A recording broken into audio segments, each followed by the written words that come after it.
तो आज हम शुरू करेंगे फर्स्ट वर्ल्ड वॉर की इवेंट्स।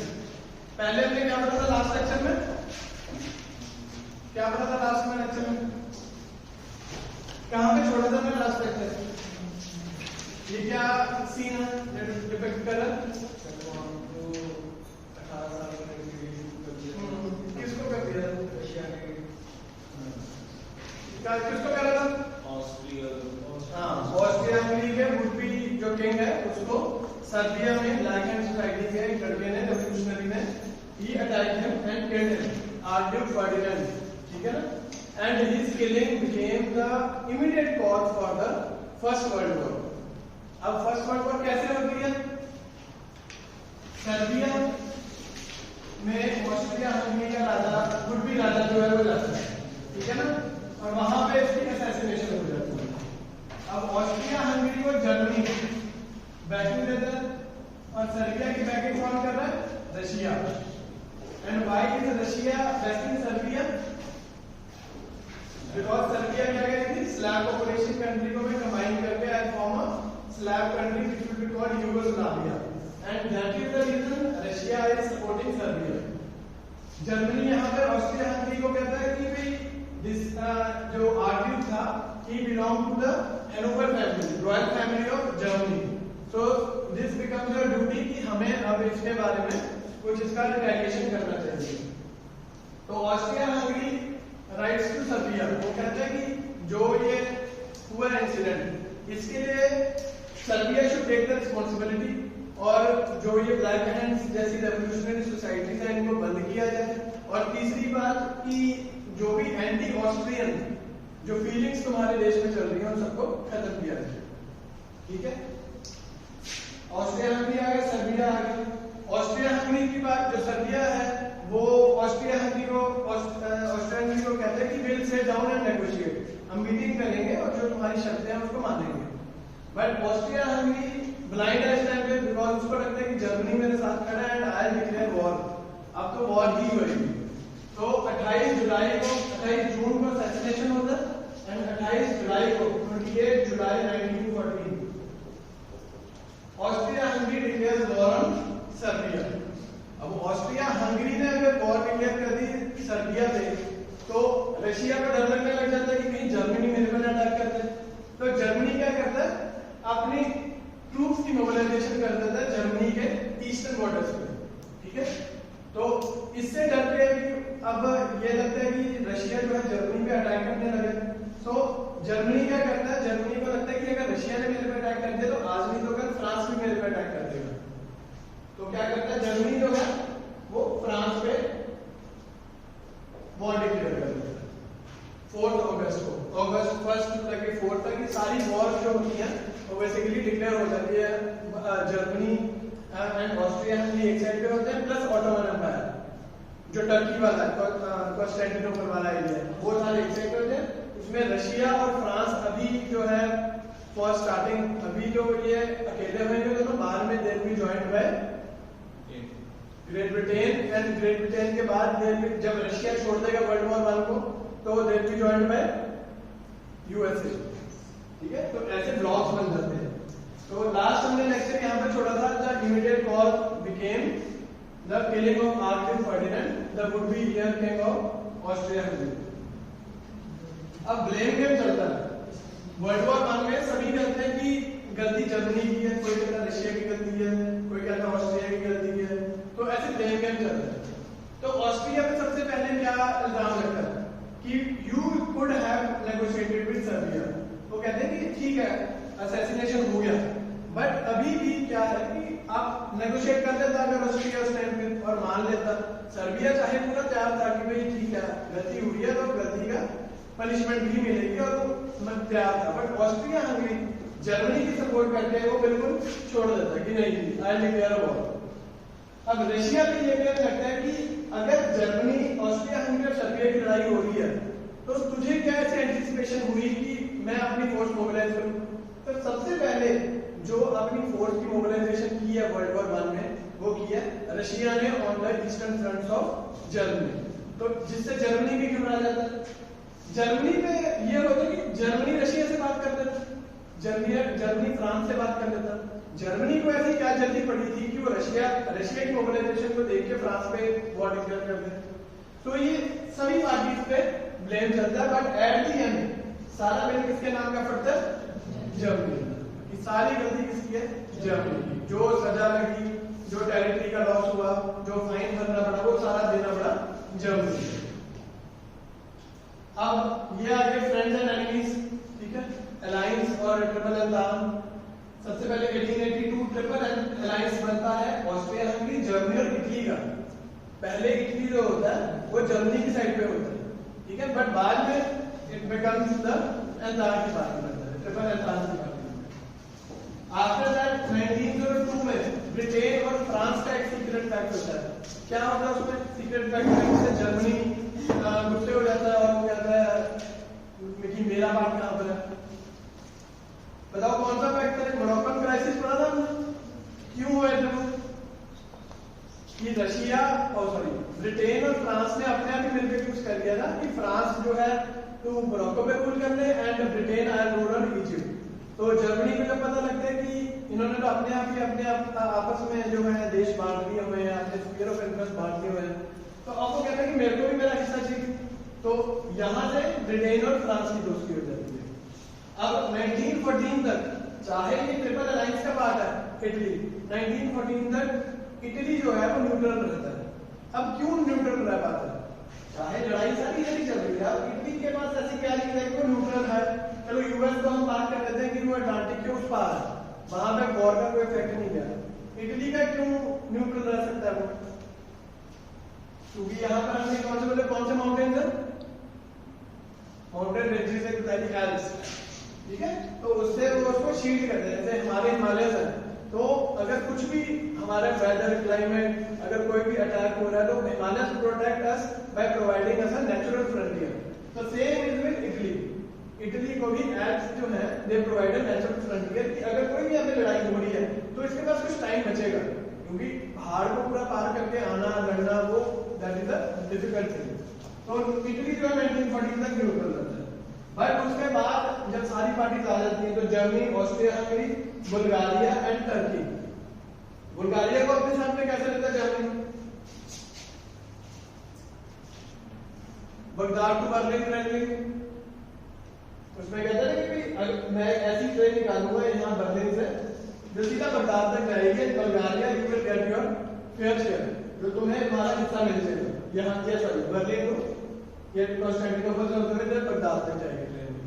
तो बुल्गारिया रास्ते में पड़ रहा है, तो बुल्गारिया आ जाता है। इसके कहने में कि ठीक है जर्मनी जो है जीतेगा, बिकॉज जर्मनी की पावर, जर्मनी की वॉरफेयर टेक्निक्स, जर्मनी की आर्मी सब कुछ बहुत डेवलप्ड और डिसिप्लिन्ड है इस टाइम। तो यहाँ से होते हैं टर्की भी Ottoman Empire, it is on the side of Germany. तो ये बन गए आपके सारे ग्रुपिंग्स। Anglo Russian convention. अब ब्रिटेन और रशिया का क्या लेना देना?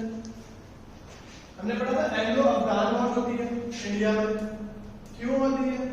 जब रशिया एक्सपेंशन की तरफ जा रहा होता है। तो 1907 में एंग्लो रशियन कन्वेंशन होती है, जिसमें पर्शिया, तिब्बत, अफगानिस्तान और चाइना, इसका ब्रिटेन और रशिया आपस में बैठ के अपना फ्रेंडली रिलेशन बनाते हैं। पर्शिया में वो कहते हैं हम ऐसा करेंगे, पर्शिया को दो हाफ्स में डिवाइड कर लेंगे। जो नीचे वाला पार्ट है, जो अफगानिस्तान, टुडेज अफगानिस्तान, पाकिस्तान को लगता है, वो ब्रिटिश इन्फ्लुएंस का रहेगा, और जो ऊपर कैस्पियन सी वाला रीजन है पर्शिया का, वो मैप दिखा देता हूं, उससे क्लियर हो जाएगा। जो नॉर्दर्न पार्ट है that will be a sphere of influence of Russia. Tibet, Afghanistan, Tibet और चाइना में वो कहते हैं कि we take the neutral stand, कि कोई भी वहां पे कॉलोनाइज नहीं करेगा, कोई भी वहां पे मिलिटरिस्टिक आइडियाज नहीं लेके जाएगा आपने। सो दैट अफगानिस्तान में क्या होता है? अफगानिस्तान में रशिया कहता है ठीक है मैं इंटरफेयर नहीं करूंगा, ना ही ब्रिटिश एम्पायर इंटरफेयर करेगा। बट ब्रिटिश एम्पायर कहता है कि अब रशिया ने अगर कुछ भी अफगानिस्तान में करना है, ट्रेड करना है, कॉमर्स करना है, वहां पे कोई लैंड लेनी है, कुछ भी करना है, तो वो मेरे थ्रू करेगा, लेकिन मेरे से पूछ के करेगा। तो अफगानिस्तान का इशू ऐसे सॉल्व हो जाता है। तिब्बत और चाइना में न्यूट्रल स्टैंड हो जाता है, पर्शिया की डिवीजन हो जाती है। ऐसे जो है ब्रिटिश और रशिया ये आपस में दोस्त बन जाते हैं। इसीलिए जब हमने अभी पीछे देखा है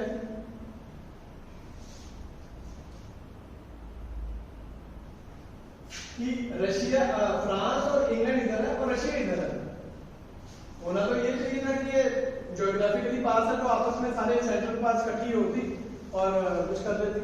बट फियरिंग दिस थिंग कि भाई अगर रशिया इनके साथ हो जाता तो ये सारा एरिया इनके कंट्रोल में आ जाए, और अगर ये सारा एरिया कंट्रोल में आ गया तो क्या कंट्रोल में आ गया?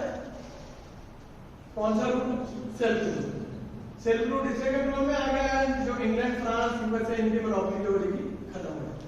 तो इसलिए रशिया ब्रिटेन के लिए बहुत जरूरी था अपना अलाइ बना के रखना, और इसके लिए उन्होंने कर दिया अपने एंग्लो रशियन कन्वेंशन।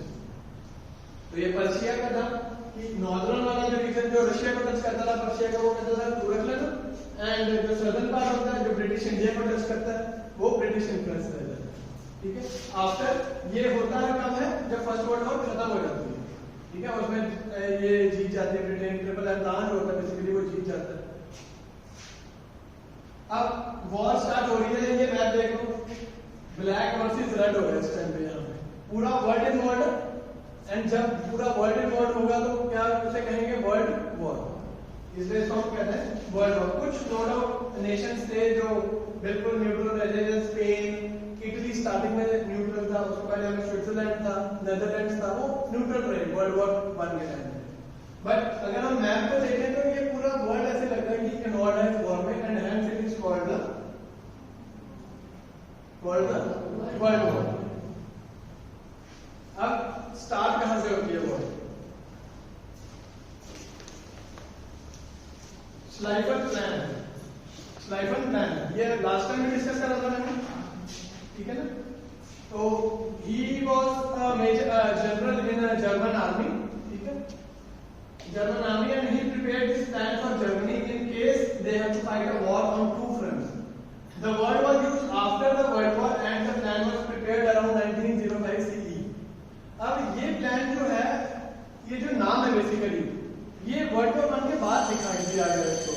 उसका सबसे बड़ा कारण क्या था? अब किसी को तो बलि का बकरा बनाना था, किसी को तो स्केपगोट बनाना था कि जर्मनी अगर हारा तो किसकी वजह से हारा, तो जर्मनी ने सारा किस पे कर दिया? बोनस श्लाइफन कि तेरा ही प्लान नहीं सही था। But during the course of war will study की जो श्लाइफन ने प्लान बनाया था वो फॉलो ही नहीं हुआ था, उसका बड़ा ही मॉडिफाइड वर्जन फॉलो हुआ था, जिसकी वजह से ट्रेंच वॉरफेयर, स्टेलमेंट, और जिसकी वजह से एट द एंड जर्मनी जो हार जाता है। उस टाइम में इसको प्लान 16, प्लान 17 कहते थे जब वॉर चल रही थी। तो अब क्या है, श्लाइफन प्लान जो था वो क्या कहता था, और ये वर्ल्ड वॉर 1 से काफी पहले प्रिपेयर कर दिया था, क्योंकि उनको पता था कि आज नहीं तो कल, क्योंकि बिस्मार्क ने बोला था कि the world war will begin and it will begin in east. पढ़ा था किसी ने? जाके पढ़ा था? चलो गुड है, इसका आंसर लिख लेना कि क्यों। तो उसमें क्या डिस्क्राइब करोगे आप? जो ये स्टेटमेंट है ये एनसीईआरटी का क्वेश्चन नंबर 1 है, फर्स्ट क्वेश्चन है, बैक क्वेश्चन कि बिस्मार्क ने ये बोला था, and now comment on the statement. तो आपको क्या करना है? बाल्कन क्वेश्चन, ईस्टर्न क्वेश्चन को पूरा डिस्क्राइब कर देना कि वहां पर रशिया की इन्वॉल्वमेंट थी, ऑटोमन एम्पायर आ गया था, फर्स्ट बाल्कन वॉर हुई, सेकंड बाल्कन वॉर हुई, सर्बिया, यूगोस्लाविया, स्लैव्स, ये सारे ईस्टर्न क्वेश्चन को हमने वहां पे डिस्क्राइब कर दिया, ठीक है। अब Germany, Austria Hungary, Italy, France, Russia, silent में कर दो, Russia, France, Germany, Austria Hungary and Italy, ठीक है।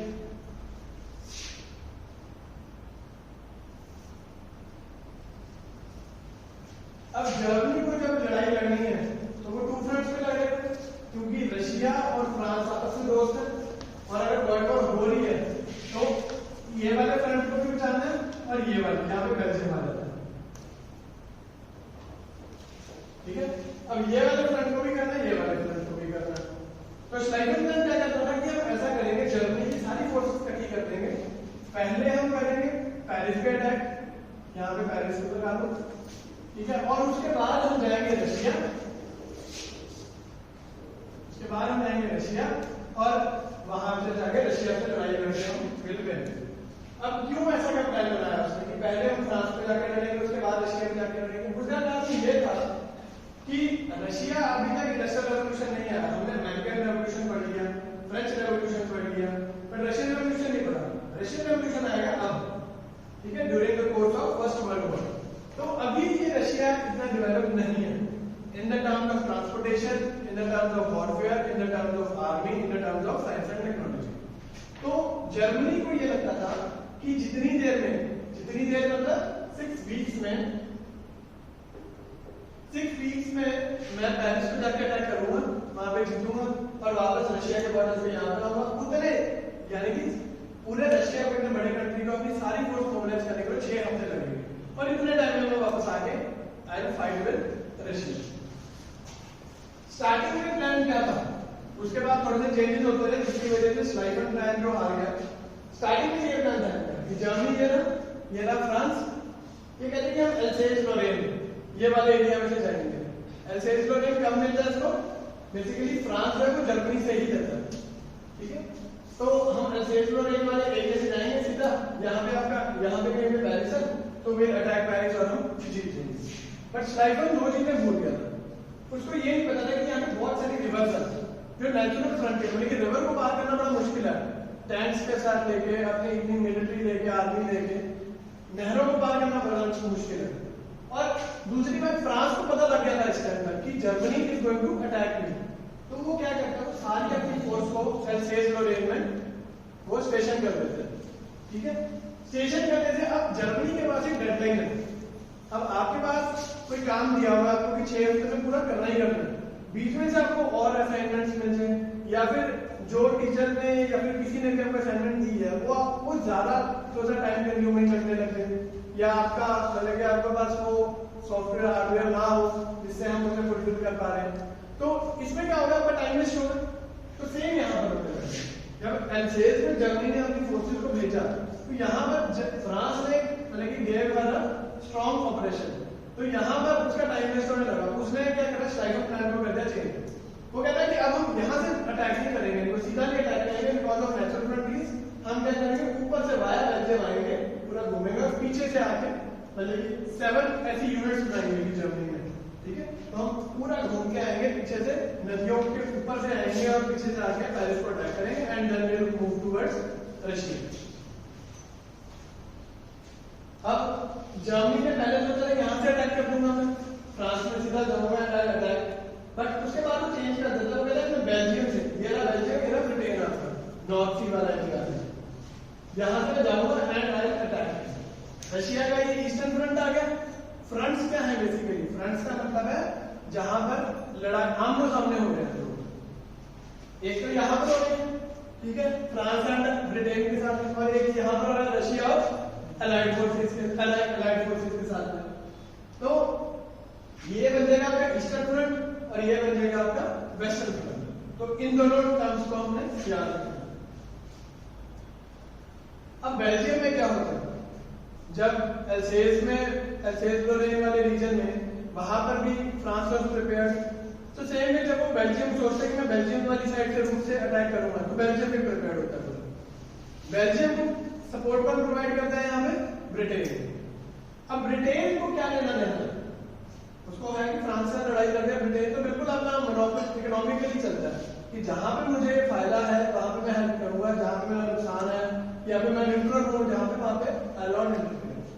अब बेल्जियम में क्या होता है कि अगर जर्मनी जो है बेल्जियम से होता हुआ ये पेरिस से पहुंच जाता है, ठीक है, फ्रांस पे कब्जा कर दिया इसने, कल को क्या करेगा, ये जो बेल्जियम है इसको भी जर्मनी अटैक करने की कोशिश करेगा, और जर्मनी को अटैक करना मीन्स सारी जो पोर्ट लाइन है इसको यहाँ से भी मिल रही है, बट यहाँ से बिल्कुल नेक्स्ट कौन सा टारगेट है अब इसका, ब्रिटेन हो सकता है।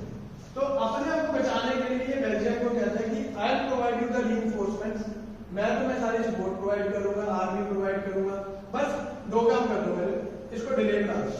डिले कराने से मेरे होने के 2 फायदे। एक तो पहली बात कि यूनाइटेड ब्रिटेन के पास बहुत स्ट्रॉन्ग नेवी तो जरूर है, बट उसके पास स्टैंडिंग आर्मी नहीं है।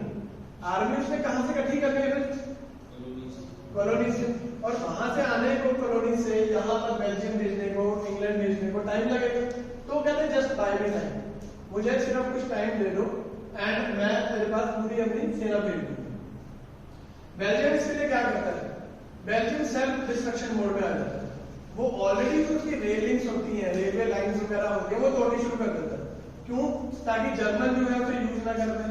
वो अपनी ही फोर्ट्स की जो है वो डिफोर्टिफिकेशन करने लग जाता है, सब कुछ तहस-नहस कर देता है बेल्जियम, ताकि जो जर्मन फोर्सेस आ रही है उनको मुश्किल हो। मुश्किल क्या हो? टाइम निकलने में ना कि यहाँ से आ रहे। अब बेल्जियम चाहता तो यही था कि बेल्जियम इसको चाहता था कि हम ब्रिटेन की मोनोपोली को तोड़े, मैं कल को बर्लिन को बगदाद रेलिंग बनाऊंगा, सिल्क रूट होगा हमारे पास, सब कुछ हमारा होगा, तो मेनलैंड यूरोप हम इकट्ठे हो जाते हैं। पर बेल्जियम को लगता है कि नहीं, I should take the side of Britain, क्योंकि ब्रिटेन उस टाइम पे सबसे ज्यादा इंडस्ट्रियलाइज्ड नेशन है, ठीक है। और सारी जो आज तक की डेवलपमेंट इस फ्रंट पे हो रही है वो कौन कर रहा है? ब्रिटेन कर रहा है। ऐसे तो रशिया को भी जर्मनी कह सकता था कि you just want industrial revolution, उसके लिए मुझे साइंस चाहिए, टेक्नोलॉजी चाहिए, उसके लिए तेरे को वॉरफेयर टेक्निक से सब कुछ चाहिए, मैंने देता हूं। बट फिर भी ऐसी क्या बात चली कि वो ब्रिटेन के साथ हो गई? This is called international diplomacy, ठीक है ना। तो बेल्जियम को now the support is being provided by Britain, और ये जर्मनी का रास्ता जो है वो रोकने से क्या हो रहा है? चाहे वो हारता है बेल्जियम को पार कर लेता है जर्मनी, बट जर्मनी को क्या लगता है? टाइम ज्यादा लग जाता है, और डेडलाइन उसके पास है 6 वीक्स की स्लाइफन प्लान के हिसाब से। अगर वो ना पहुंचे तो ईस्टर्न फ्रंट में रशिया की सारी आर्मी इकट्ठी होगी एंड दे अटैक जर्मनी, और उतने टाइम में तो सारी आर्मी तो फ्रांस में लड़ रही होगी, तो वो क्या करेंगे फिर? वो ऑटोमेटिकली हार जाएंगे। अब ये बना प्लान उनका। जर्मनी ने 7 यूनिट यहाँ पे 1 4 5 की यहाँ पे थी, और 2 रिवर रिजर्व थी रखी हुई जर्मनी ने, ठीक है। तो यहाँ से पूरा घूमने के बाद ये प्लान कैसे होता है कि हम ऐसे पूरा हमला करेंगे सारे रशिया, ये भी नहीं कि एक नहीं जाएंगे। अब आप ये देखो कि अगर वो फ्रंट से आता है, यहाँ से आता है, तो कितनी सारी रिवर्स है, ऊपर भी है पर उनके उधर स्टार्टिंग है, तो वहां पर दे थिंक कि भी वहां से हम इजीली क्रॉस कर पाएंगे। यहाँ पे बहुत सारी रिवर्स आ जाती है, स्मॉल वाटर बॉडीज भी है, ऊपर कंपैरेटिवली लेस वाटर बॉडी, ठीक है। तो ये सारा towards through Belgium they try to attack under sniper plan. अब यहां से जब वैसे तो क्या होता है कि कर्व हमने पीछे भी देखा है, कर्व्स बहुत बड़े बड़े दिखाए हैं कि इनका प्लान था, बट इन एक्चुअल क्या होता है कि ये रिवर मान दिख रही है आपको, रिवर मान, बस ये यहां तक ही जा पाता है। ये जो इनके होते हैं रीइंफोर्समेंट जर्मनी की, वो पहुंच नहीं पाती। उसका कारण क्या? ब्रिटेन जो है कुछ हद तक सपोर्ट प्रोवाइड कर देता है फ्रांस को, जिसकी वजह से जो ये ऊपर वाले इनके क्लाउड्स होते हैं इनको ये ब्लॉक कर देते हैं, और नीचे वाले ब्लॉक्स जो होते हैं फिर भी कुछ हद तक रिवर मान तक पहुंचने में कामयाब हो जाते हैं। एंड इसकी वजह से क्या होता है कि ये वाली आर्मी तो चलो उनको पता लग गया कि हम आगे नहीं जा सकते, बट ये वाली army they give a tough competition to the entente forces. Entente कौन सी फोर्सेस है? एंतान क्या मतलब है इसका? Triple entente. ये कौन है? किसकी बात कर रहे हैं? फ्रांस, ब्रिटेन और इटली बात कर रहे हैं, ठीक है। तो एंतान फोर्सेस जो होती हैं वो यहाँ पे जर्मन फोर्सेस को ब्लॉक कर लेती है, ठीक है। और यहाँ पर जब वो ब्लॉक कर देती है तो आमने सामने की पोजीशन बन जाती है। आमने सामने की पोजीशन बनने में क्या होता है? फ्रंट्स डेवलप हो जाते हैं, बट मान रिवर से इनको आगे नहीं आने दिया जर्मन फोर्स को कभी। अब ये 7 फोर्सेस हमने देखी थी, 5 तो उसने भेजी थी और 2 रिजर्व में रखा था। अब प्लान तो होता है कि यहाँ तक आएंगे, but at the end German forces जो है वो पेरिस से यहाँ तक पहुंच पाती है, क्योंकि पीछे उनको बड़ा रेजिस्टेंस मिल जाता है, फोर्सेस यहाँ तक पहुंच जाती है। और उसके बाद यहाँ पर भी जो फोर्सेस एंतान फोर्सेस होती है उनको पीछे कर देती है, और यहाँ पर आगे आपका बन जाता है फ्रंट। उनको पीछे लेने की कोशिश करते हैं कि अब आप जाओ वापस जर्मनी जाओ, ठीक है। तो यहाँ पर आपका ये जो सॉलिड लाइन दिख रही है ये सारा बन जाता है आपका फ्रंट लाइन। अब फ्रंट लाइन में होता क्या? वॉर वहीं पर रुक जाती है। फ्रंट लाइन में क्या होता है? ट्रेंच वॉरफेयर शुरू हो जाती है। ट्रेंच वॉरफेयर इसमें क्या है? एक साइड पे ट्रिपल अलायंस है और एक साइड पे ट्रिपल एंतान फोर्सेस।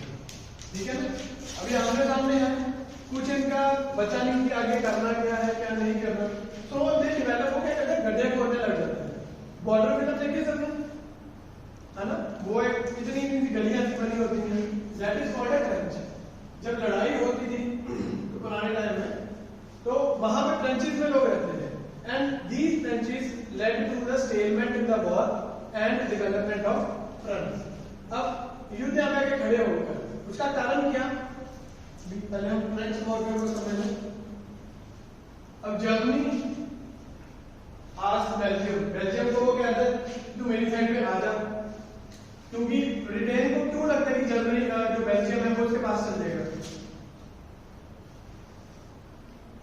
क्या ये हैनोवर फैमिली बड़ी थी ना, कि सारे जो यूरोपियन देश के राजा हैं सारे, इवन इंग्लैंड, वो सब आपस में भाई भाई हैं, ठीक है ना। तो बेल्जियम को ये लगता था कि जर्मनी जो है हैनोवर लेक वाला इमोशनली ब्लैकमेल करेगा बेल्जियम को और अपनी साइड पे ले लेगा। बट जो ब्रिटेन है वो डिप्लोमेसी कहते हैं एंड बेल्जियम को अपनी साइड पे ले लेगा। जर्मनी उसके बाद जाता, सॉरी ब्रिटेन उसके बाद जाता है इटली के पास में, वो कहता है तो जर्मनी के साथ क्या करना, तो मेरे साथ था, मैं तुझे सारे इटालियन स्पीकिंग जो रीजन्स है ऑस्ट्रिया हंगरी के वो तेरे को दे दूंगा, एक तो पहली बात है। एंड सेकंडली अल्बानिया कहां पड़ा था, बाल्कन स्टेट से बनते हैं, उसमें अल्बानिया स्टेट बनता है, सबसे पोर्ट वाला, इटली के बिल्कुल इधर पोर्ट में अल्बानिया। वो कहते हैं कि तेरे को साथ में अल्बानिया का तेरे को एरिया दे देंगे, you will be made the protectorate of that region. Germany जो है ऑटोमन एम्पायर के पास जाता है, क्योंकि इटली भी गया हाथ से, बेल्जियम भी गया, अब वो जाता है ऑटोमन एम्पायर और बल्गारिया के पास में। वो कहते हैं कि ठीक है, अब हम, क्योंकि वो वैसे ही नेचुरल एनिमीज है ब्रिटेन के दोनों, और प्लस वो ले लेता है बर्लिन बगदाद बिल्डिंग का उन्हें दायित्व, कि भाई जब वो बनेगी हम ब्रिटेन को खत्म कर देंगे, हमारी अपनी मार्केट होगी और हम सबको हमारी मार्केट में आना पड़ेगा कुछ भी खरीदने के लिए, and that way will be economically very much strong and hence will be able to break the monopoly of Britain. Hence two active blocks. अब अल्बानिया ये रहा आपका, इटली ये रहा, अल्बानिया ये रहा। इससे क्या हुआ, इटली को ऐसा लगेगा कि मैं सारे बाल्कन स्टेट्स का राजा हूं।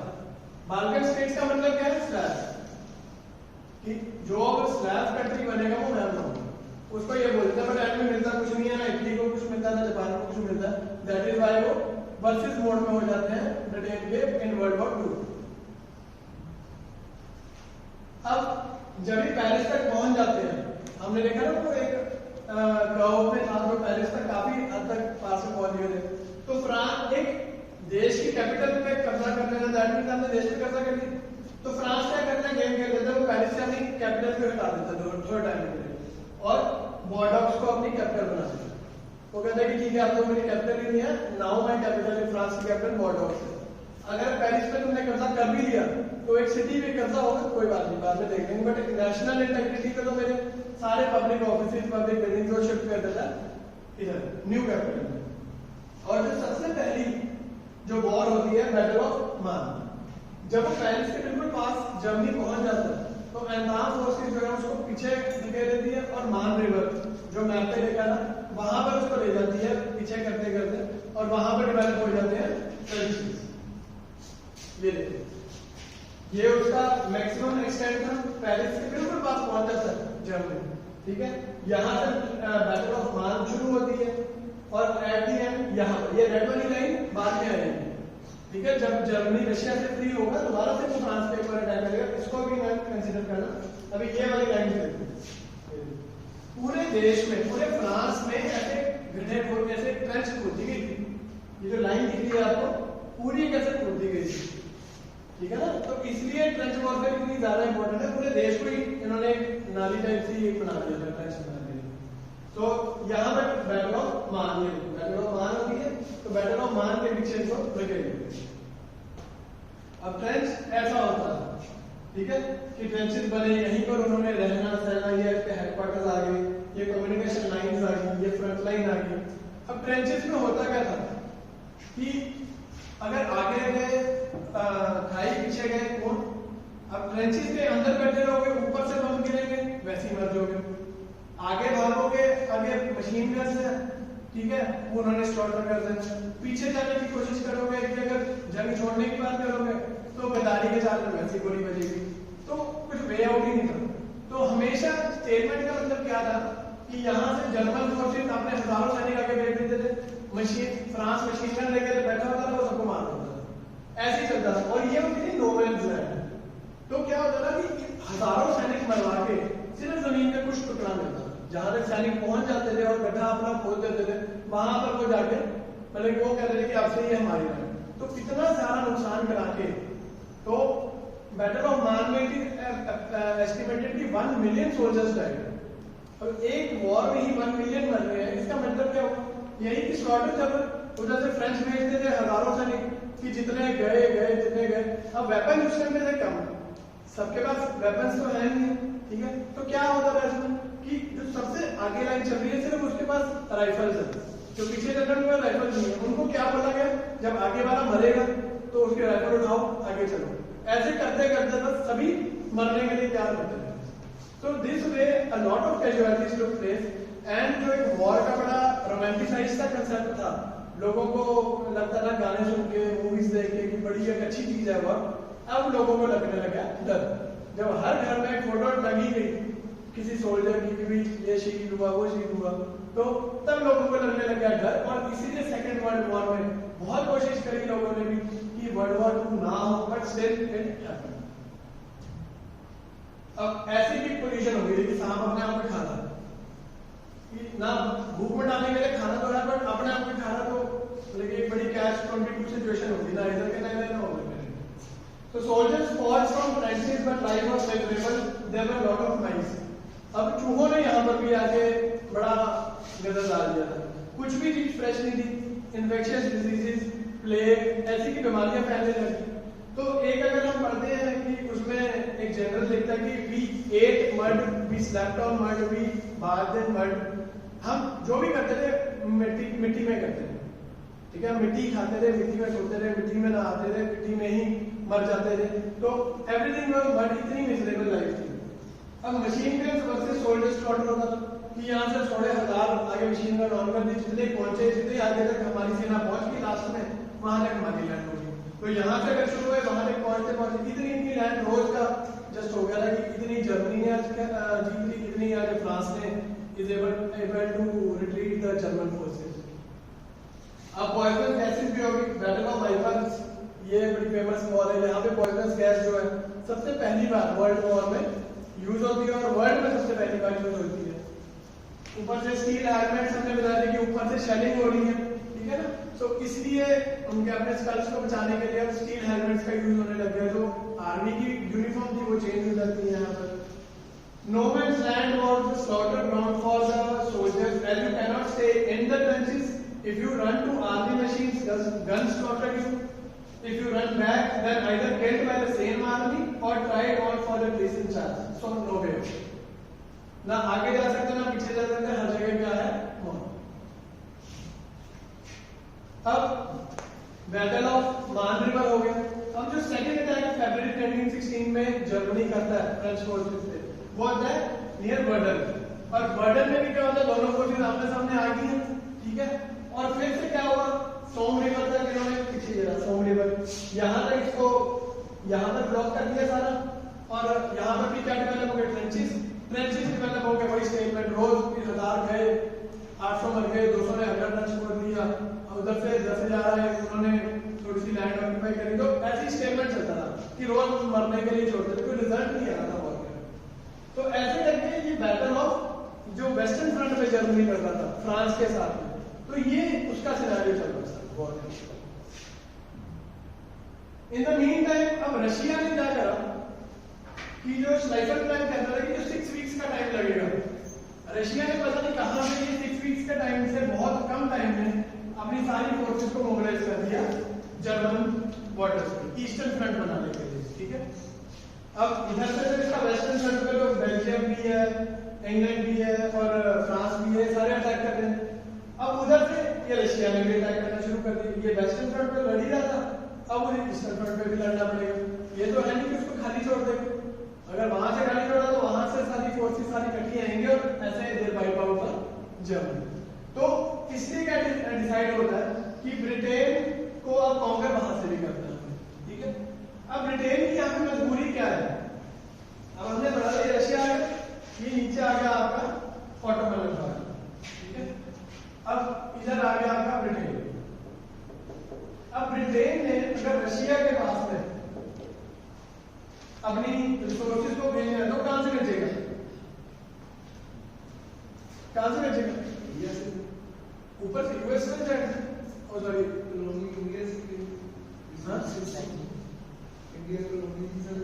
नहीं, पहले एक बार अपने पास सैंपल करेगा, अपने पास से भेजेगा, इंडिया से डायरेक्ट करना भेज देगा। अगर आप एक रिटेलर हो, ठीक है ना, फॉर एग्जांपल रिटेल की शॉप करते हो, होलसेलर, आपके पास कोई कस्टमर आया कि मैं पीछे आगे थोड़ा बोलोगे वहां से सामान रखो, वहां से जाके ले दोगे तो आप ही, तो सेम वे जो बॉस है वही करेगा सारी चीज को। तो यहाँ पर भी इंग्लैंड अपने पास सारे रिसोर्सेज मंगा के उसको कैसे जुडिशरी, कुछ फ्रांस को देना है, कुछ रशिया को देना है, तो वो कैसे देगा, मेडिटेरेनियन के रास्ते, मेडिटेरेनियन के रास्ते देगा। मेडिटेरेनियन से अगला कौन सा सी आता है, अभी हमने कर आयरन से मार्मला, मार्मला से ब्लैक सी।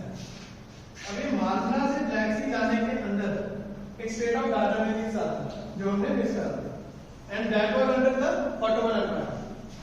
अब ये स्ट्रेट जो है एक छोटी सी, एक नैरो सी स्ट्रेच ऑफ वाटर बॉडी है, और अगर इसको टर्की चाहे क्रॉस कर सकता है कभी भी, ठीक है।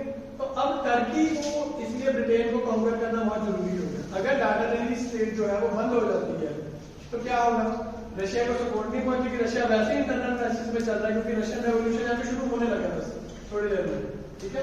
इंटरनली वो वैसे ही दिक्कतों में है, एक्सटर्नल उसको सपोर्ट मिल नहीं रही है, तो क्या करेगा, रशिया हार जाएगा।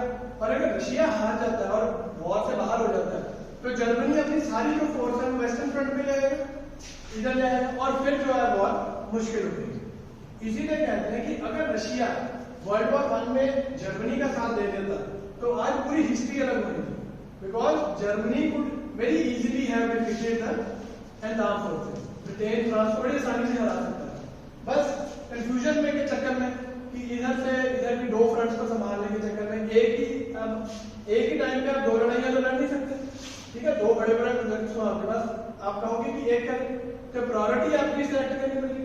तो यहाँ पर Germany was not able to prioritise कि अब करूं क्या मैं, तो इसलिए वो हार गए। एल्स आज की हिस्ट्री बिल्कुल एंटायरली डिफरेंट होनी थी अगर जर्मनी वर्ल्ड वॉर 1 में जीत जाता, ठीक है। अब ब्रिटेन की मजबूरी बन गई है टर्की को भी कॉन्कर करना, बिकॉज अगर टर्की ने जो रशियन सप्लाईज जा रही है वो बंद कर दी तो रशिया गेम से आउट हो गया, और रशिया गेम से आउट हुआ तो वॉर जो है बिल्कुल डिफरेंट हो जाएगी। अब यहां पर बन रहा था वेस्टर्न फ्रंट, और सेम वे यहां पर बन जाता है ईस्टर्न फ्रंट। रशिया के साथ जब लड़ रहे हैं जर्मनी तो वो ईस्टर्न फ्रंट पे लड़ रहे हैं। अब यहां पर भी सेम चीज है, ट्रेंचेस बन रही है, ट्रेंचेस बन रही है, दोबारा से स्टेटमेंट आ रहा है, स्टेटमेंट आ रहा है, रिजल्ट आ नहीं रहा, ठीक है। तो इसलिए जर्मनी अब यहाँ पे गेम क्या खेलता है, लर्निंग। इसको डिटेल में तो हम पढ़ेंगे उसमें रशियन रेवोल्यूशन में। जर्मनी लेनिन को पैदा करता है, ठीक है ना। वो कहता है कि तू जा रशिया में, वहां पे जो इंटरनल क्राइसिस चल रहे हैं उसको उसका बॉस बन जा बेसिकली पहले रशिया का, और उसके बाद वर्ल्ड वॉर 1 से बाहर हो, और यही होता है। लेनिन चाहता है रशियन रेवोल्यूशन पूरा मतलब कि सेटअप करता है, सारा प्ले करता है, और एंड में जर्मनी के साथ एग्रीमेंट करता है कि we are now out of world war 1। अब यहां तक जो है जर्मन फोर्सेस आ जाती हैं, बट स्टिल उसको सप्लाई तो मिल रही है अलाइड एंड आर्म फोर्सेस से। तो यहां से ये देखो कॉन्स्टेंटिनोपल आ गया, ये ब्लैक सी आ गया, ब्लैक सी के रास्ते से उसको सारी सपोर्ट मिल रही है। तो अब ये वाला जो एरिया है, ये देखो ये टर्की के पास है, ये गैलीपोली, ये गैलीपोली पेनिनसुला का नाम है, ठीक है। ये वाला कॉन्कर करना इस टाइम पे ब्रिटिश के लिए बहुत इंपॉर्टेंट है, कि अगर ये बंद हो गया तो आगे सपोर्ट नहीं देगा। अब आपको क्यों नहीं लगता कि ऊपर से दे देता रशिया, मैप देखो क्यों नहीं दे सकता ऊपर से शिप के थ्रू,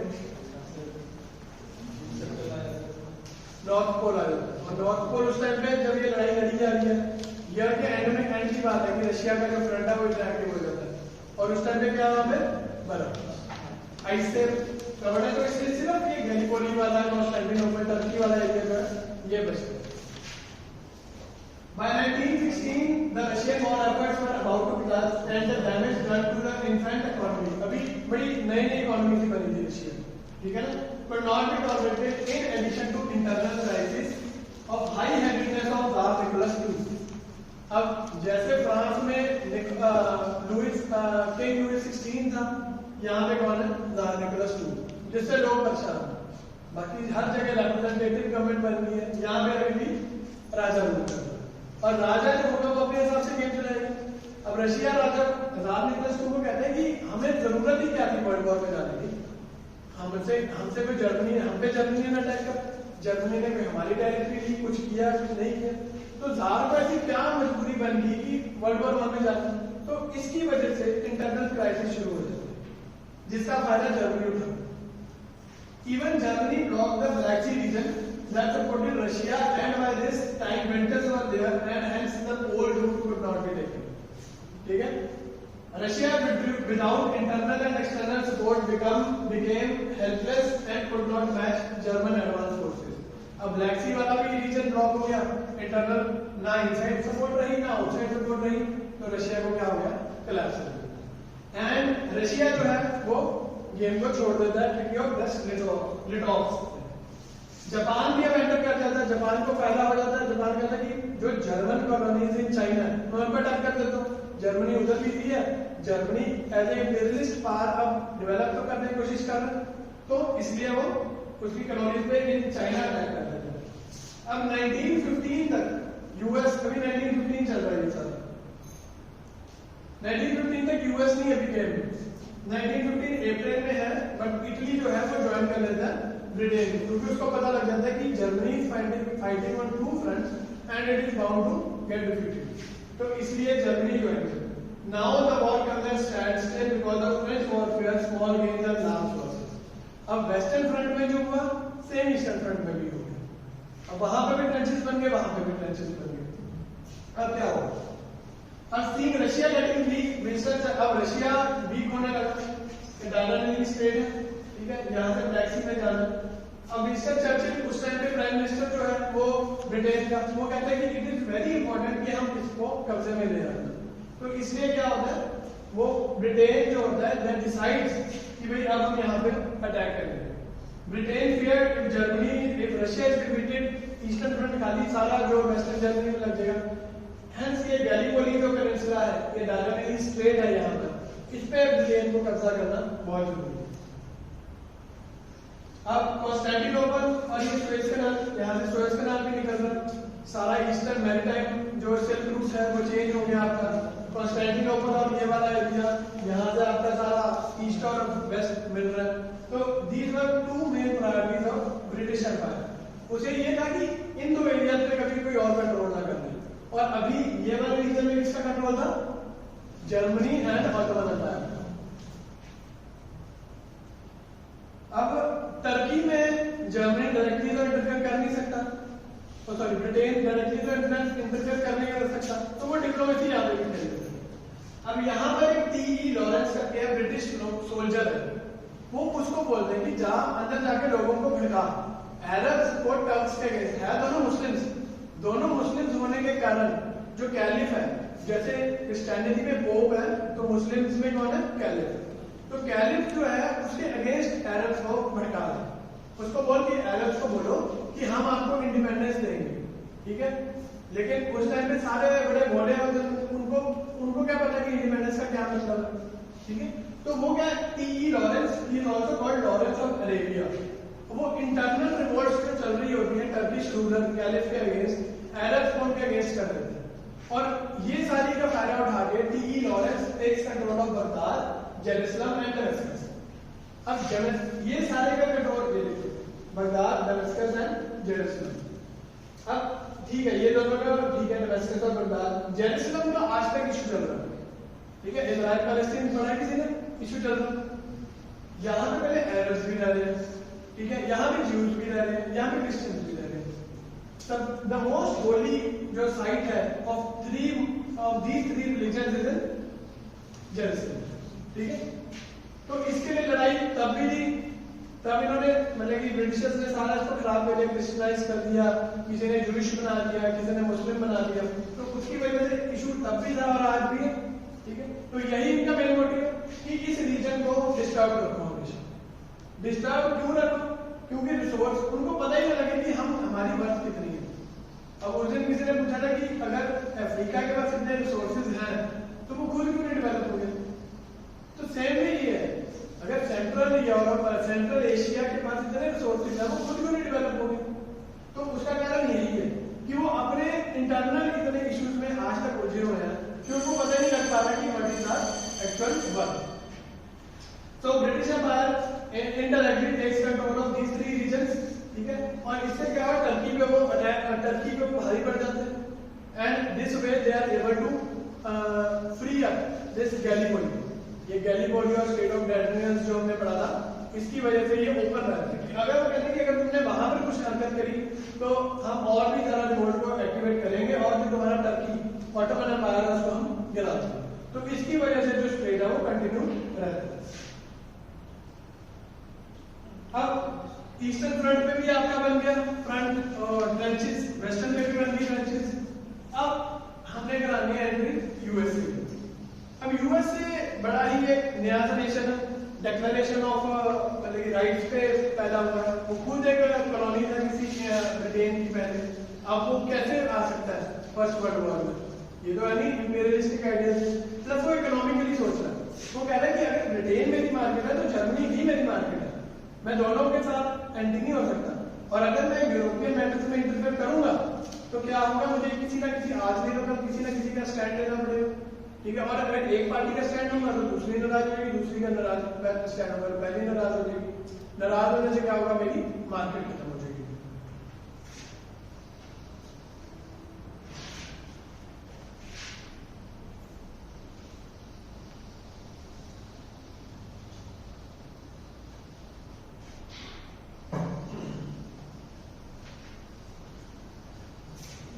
अब ब्रिटेन को लाने का यूएसए की एंट्री कराने के लिए क्या होता है, जैसे रशिया में जर्मनी ने ब्लैक सी को ब्लॉक करा हुआ है ताकि रशिया को सपोर्ट ना आ पाए, वैसे ही ब्रिटेन ने नॉर्थ सी में ब्लॉकेट क्रिएट करा हुआ है ताकि यूएसए से कुछ भी अगर रिसोर्सेज आ रहे हैं जर्मनी में वो ना आ पाए।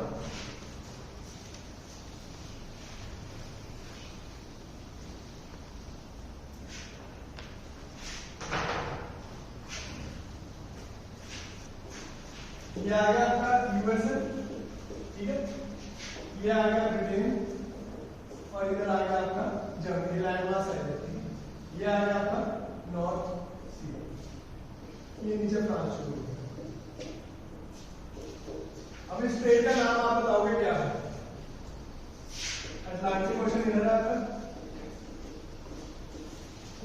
ठीक है, ये नॉर्थ सी का कनेक्ट कर रहा है, ये स्टेट का नाम आप बताओगे।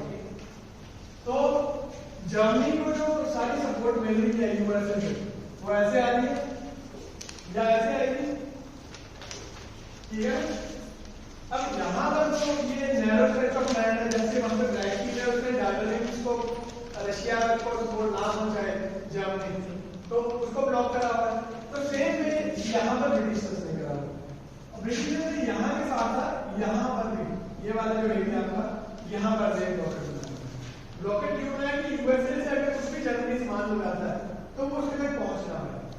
अब इसकी रिटेलिएशन में जर्मनी क्या करता है, जर्मनी जो है ये नॉर्थ हाई सीज में चले जाता है। अब हाई सीज का मतलब क्या होता है कि अगर ये कंट्री है, ठीक है, इंडिया का साउथ सदर्न पार्टी है, ठीक है, यहाँ पे इंडियन ओशन आ गया सारा। अब कुछ लैंड ऐसी है यहाँ पर इंडिया के जो इंडिया के इंटरेस्ट में है, ठीक है, ये नॉटिकल माइल्स में काम करते हैं कि इतने नॉटिकल माइल्स जो है इस नेशन की है। उसके बाद एक लिमिट पे आने के बाद इंटरनेशनल वाटर शुरू हो जाती है। इंटरनेशनल वाटर्स का मतलब क्या होता है, जहां पे न्यूट्रल है, जहां पे कोई भी आके अपनी शिप को निकाल सकता है, आ सकता है, बट वो नेशनल इंटरेस्ट में जब आएगा तब उसको टोल भी भरना पड़ेगा, ड्यूटीज को भी फॉलो करना पड़ेगा, रूल्स को भी फॉलो करना पड़ेगा, सब कुछ। बट इंटरनेशनल वाटर जो न्यूट्रल वाटर्स थे, यहाँ पर जर्मनी जो आता है वो गेन करता है अपनी सबमरीन वॉरफेयर। ठीक है, हमने पढ़ा था कि जब वेपन्स की डिस्कवरी हो रही है, अब सबमरीन भी आ रही है। ठीक है, तो जर्मनी के पास बहुत सारी सबमरीन थी। तो सबमरीन वॉरफेयर में क्या होता है, हाई सीज में जब चले जाता है जर्मनी अपनी सबमरीन को, ये ब्लॉकेज बने बने सबमरीन का मतलब क्या होता है, जो पानी है नीचे होता है, ये ब्लॉकेज को पता भी नहीं लगा था अरे सबमरीन जो है वो ये अटलांटिक ओशन में। अब अटलांटिक ओशन में जर्मनी ने डिक्लेयर कर दिया था कि अगर कोई भी ऐसी शिप मुझे लगा कि मेरे दुश्मन को, मेरे मतलब ब्रिटेन को, फ्रांस को या रशिया को कोई हेल्प प्रोवाइड कर रहा है, तो मैं बिना वार्निंग दिए उसे डुबा दूंगा। तो अब यही होता है यूएसए के साथ में। यूएसए तो कहता है कि मैं तो ये व्यापारी हूँ, मेरे को अगर जर्मनी ऑर्डर देगा किसी चीज का मैं जर्मनी पहुंचाऊंगा, मेरे को अगर ब्रिटेन ऑर्डर देगा मैं ब्रिटेन पहुंचाऊंगा, मुझे अगर रशिया बोलेगा मैं रशिया पहुंचाऊंगा, मैं तो व्यापारी हूँ। इसलिए अमेरिका ने जर्मनी को बोला कि हमें ना इसमें गेम में लाना, बट जर्मनी कहते नहीं कि आपने इन वे वो क्या कहते हैं कि जर्मनी आपने ब्रिटेन की हेल्प नहीं करना, बट यूएसए अब तक बहुत पावरफुल हो गए और वो जर्मनी को इग्नोर कर देते हैं। एंड ब्रिटेन को ज्वाइन करने के उसके दो कारण हैं। सबसे पहले एक पास्ट एसोसिएशन है, पुराने टाइम में अगले की मतलब कॉलोनी रहा हुआ है जिसके अंदर रह के उसने काम सीखा, आज अपना व्यापार खड़ा कर लिया, नो डाउट, बट फिर भी अपना गुरु तो गुरु ही होता है, तो कहते हैं वो हमारा गुरु।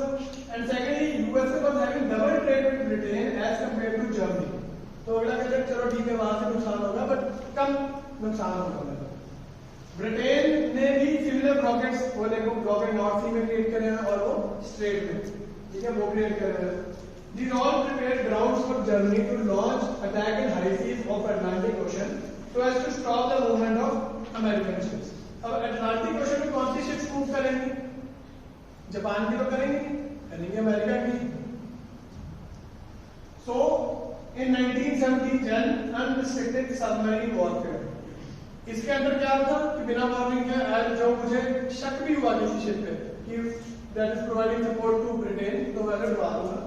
तो Britain and German U boat sank 3 American ships, ये सिविलियंस की थी बेसिकली, इसमें सिविलियंस अमेरिकन पॉपुलेशन ही थी, उनको डुबा दिया। और जर्मनी कहता है कि मुझे था कि इसमें you are providing raw material to Britain, तो इसलिए वो कर देता है। अब एक तो हो गया यू-बोट्स वाला इंसिडेंट,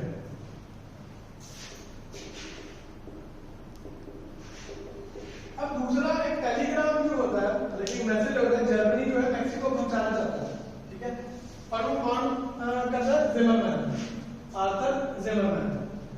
ये मैक्सिको को एक चिट्ठी पहुंचाना, टेलीग्राम के थ्रू एक मैसेज पहुंचाना चाहता है कि मैक्सिको को बेसिकली सपोर्ट मांगता है उससे कि जर्मनी कहता है कि Mexico you should come on my side and in return जो तेरा टेक्सास वर्जीनिया ये वाला एरिया यूएसए ने कैसे ले लिया हुआ वो I will help you in getting back, in return तू मेरी साइड पे आ जा ताकि हम अमेरिका को काउंटर कर सकें।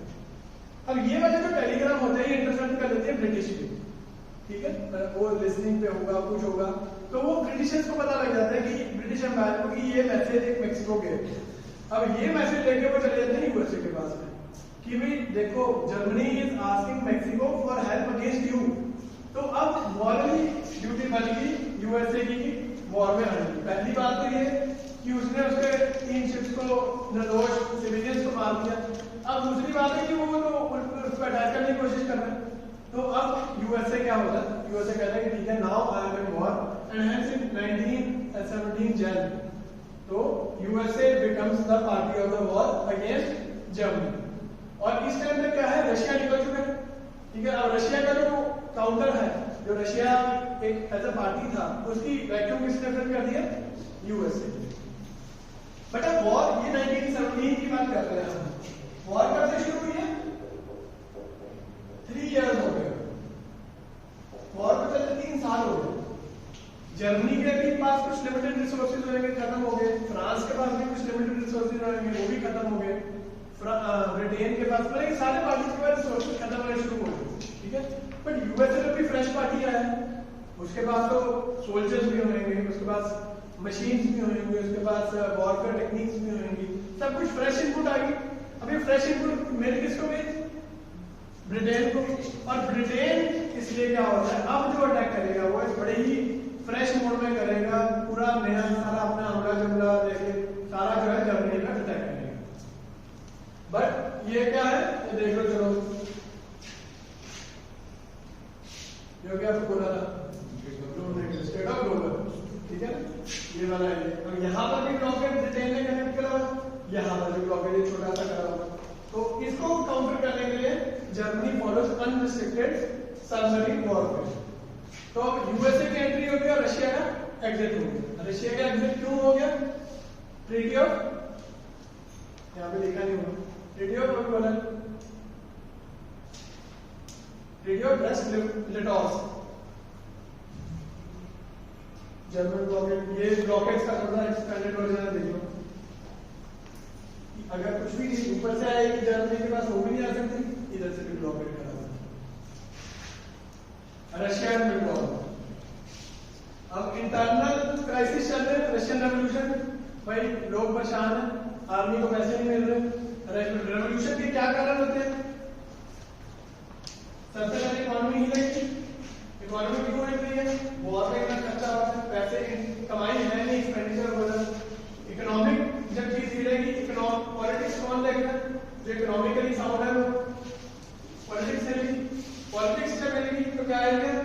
सोशल कल्चर हिलेगा, और उसे सोशल और कल्चर इन सबको एक गाइडेंस देने वाला इंटेलेक्चुअल लेवल होगा, इंटेलेक्चुअल आएंगे इसमें। कोई भी रेवोल्यूशन करना ऐसे पड़ता है।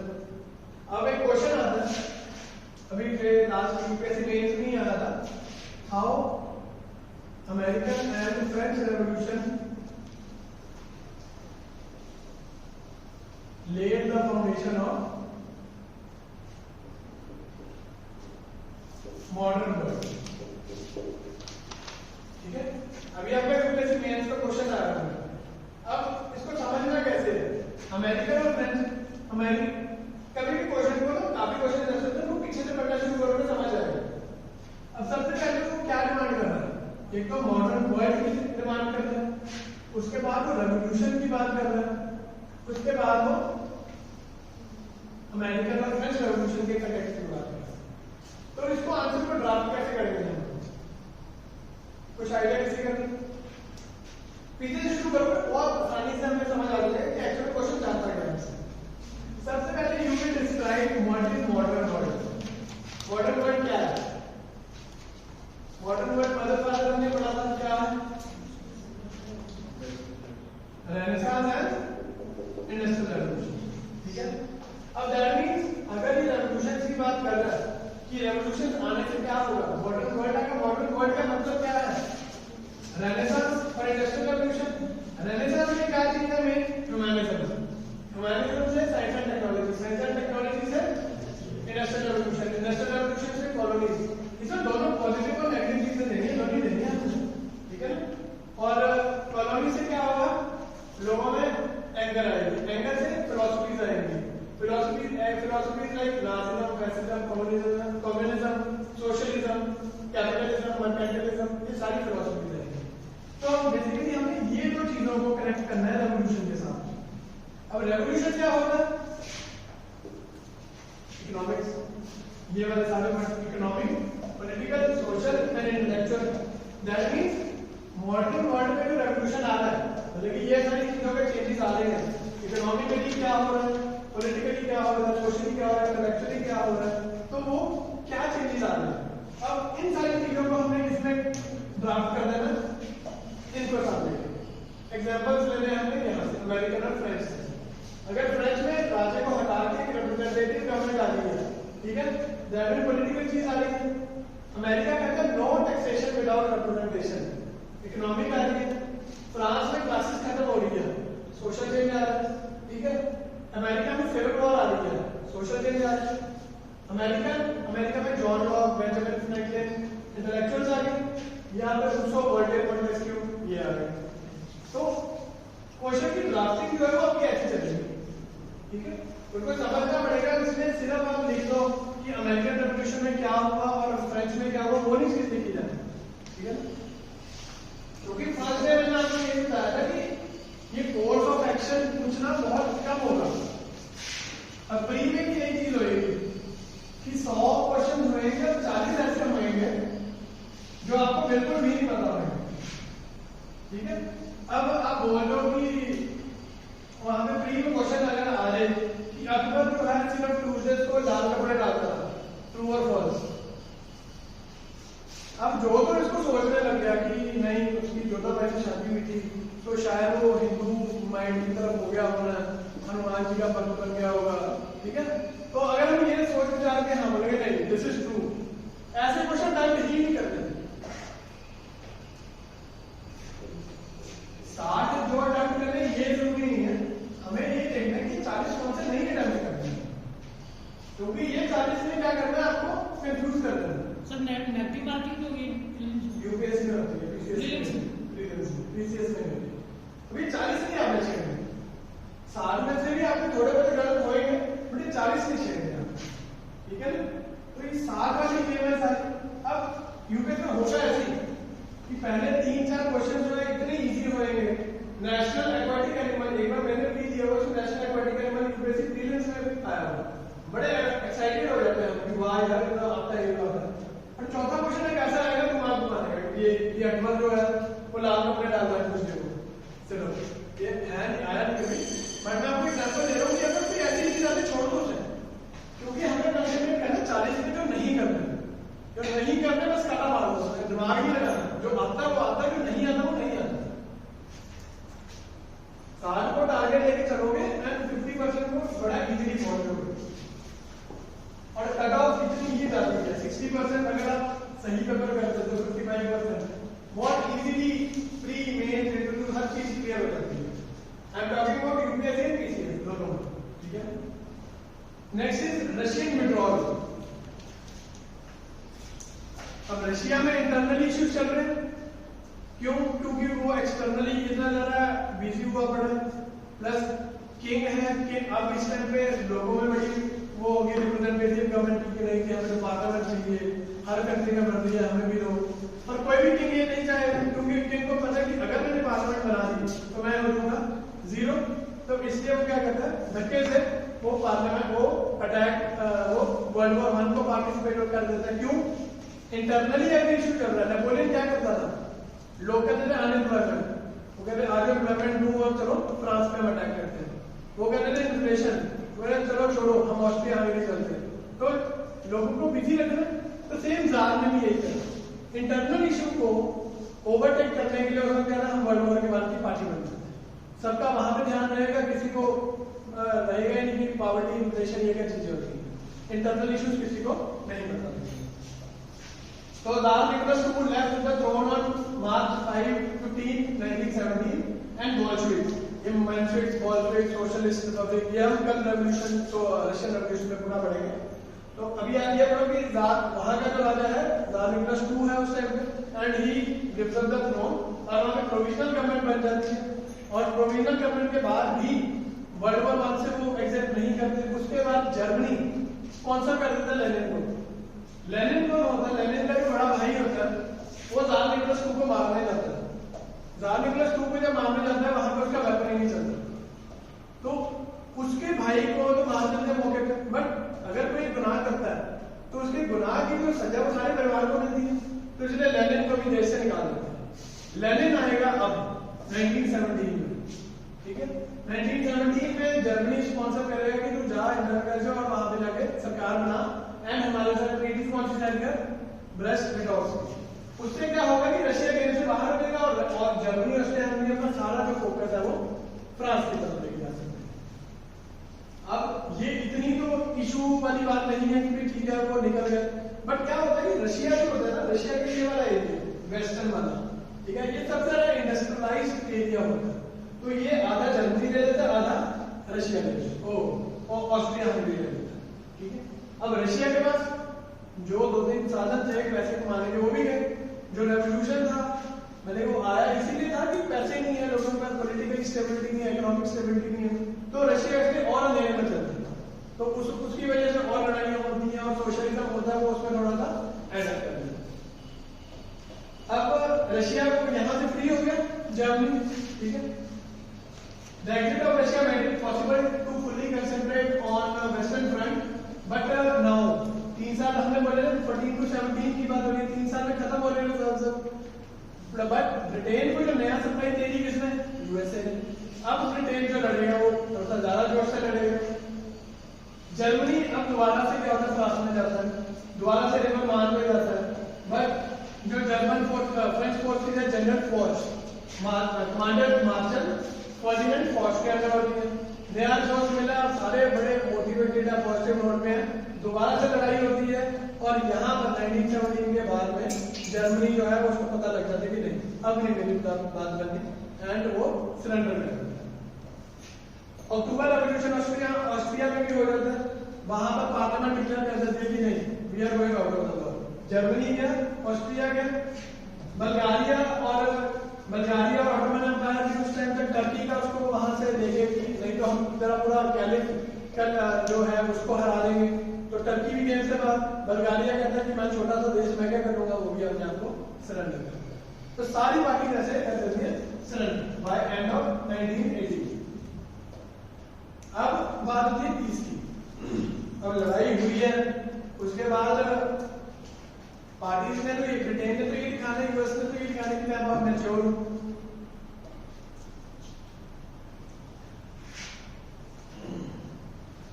तो जन 1919 में terms of treaty of peace declare को सोचते कि अब क्या करें, जब सबको हरा दिया कैसे, मतलब कि डिप्लोमेटिकली हम इनकी जमीनों को ले लें। बेसिकली गेम क्या था इंपीरियलिस्ट कि हमने अपने कंट्रोल में रखना है ये वाला area, middle east Asia, central Europe, eastern Europe, ये सारा अपने कंट्रोल में रखना। तो 32 कंट्रीज मिलती हैं पैलेस ऑफ वर्सेल्स में, ठीक है ना। और बट उसमें क्या होते हैं, बिग फोर होते हैं।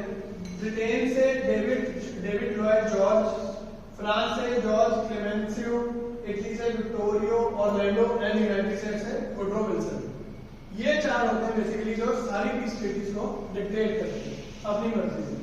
इसमें भी जो वुडरो विल्सन लिख रहा है हमें, ये यूएसए का, पर यूएसए को हमेशा होगा कि लीनियंट सा मैं एक चीज करूं, किसी को तंग परेशान ना करें, बिकॉज बात तो वही है कल को मार्केट जब रिवाइव होएगी मेरे को कुछ कहां से पैसे मिलेंगे।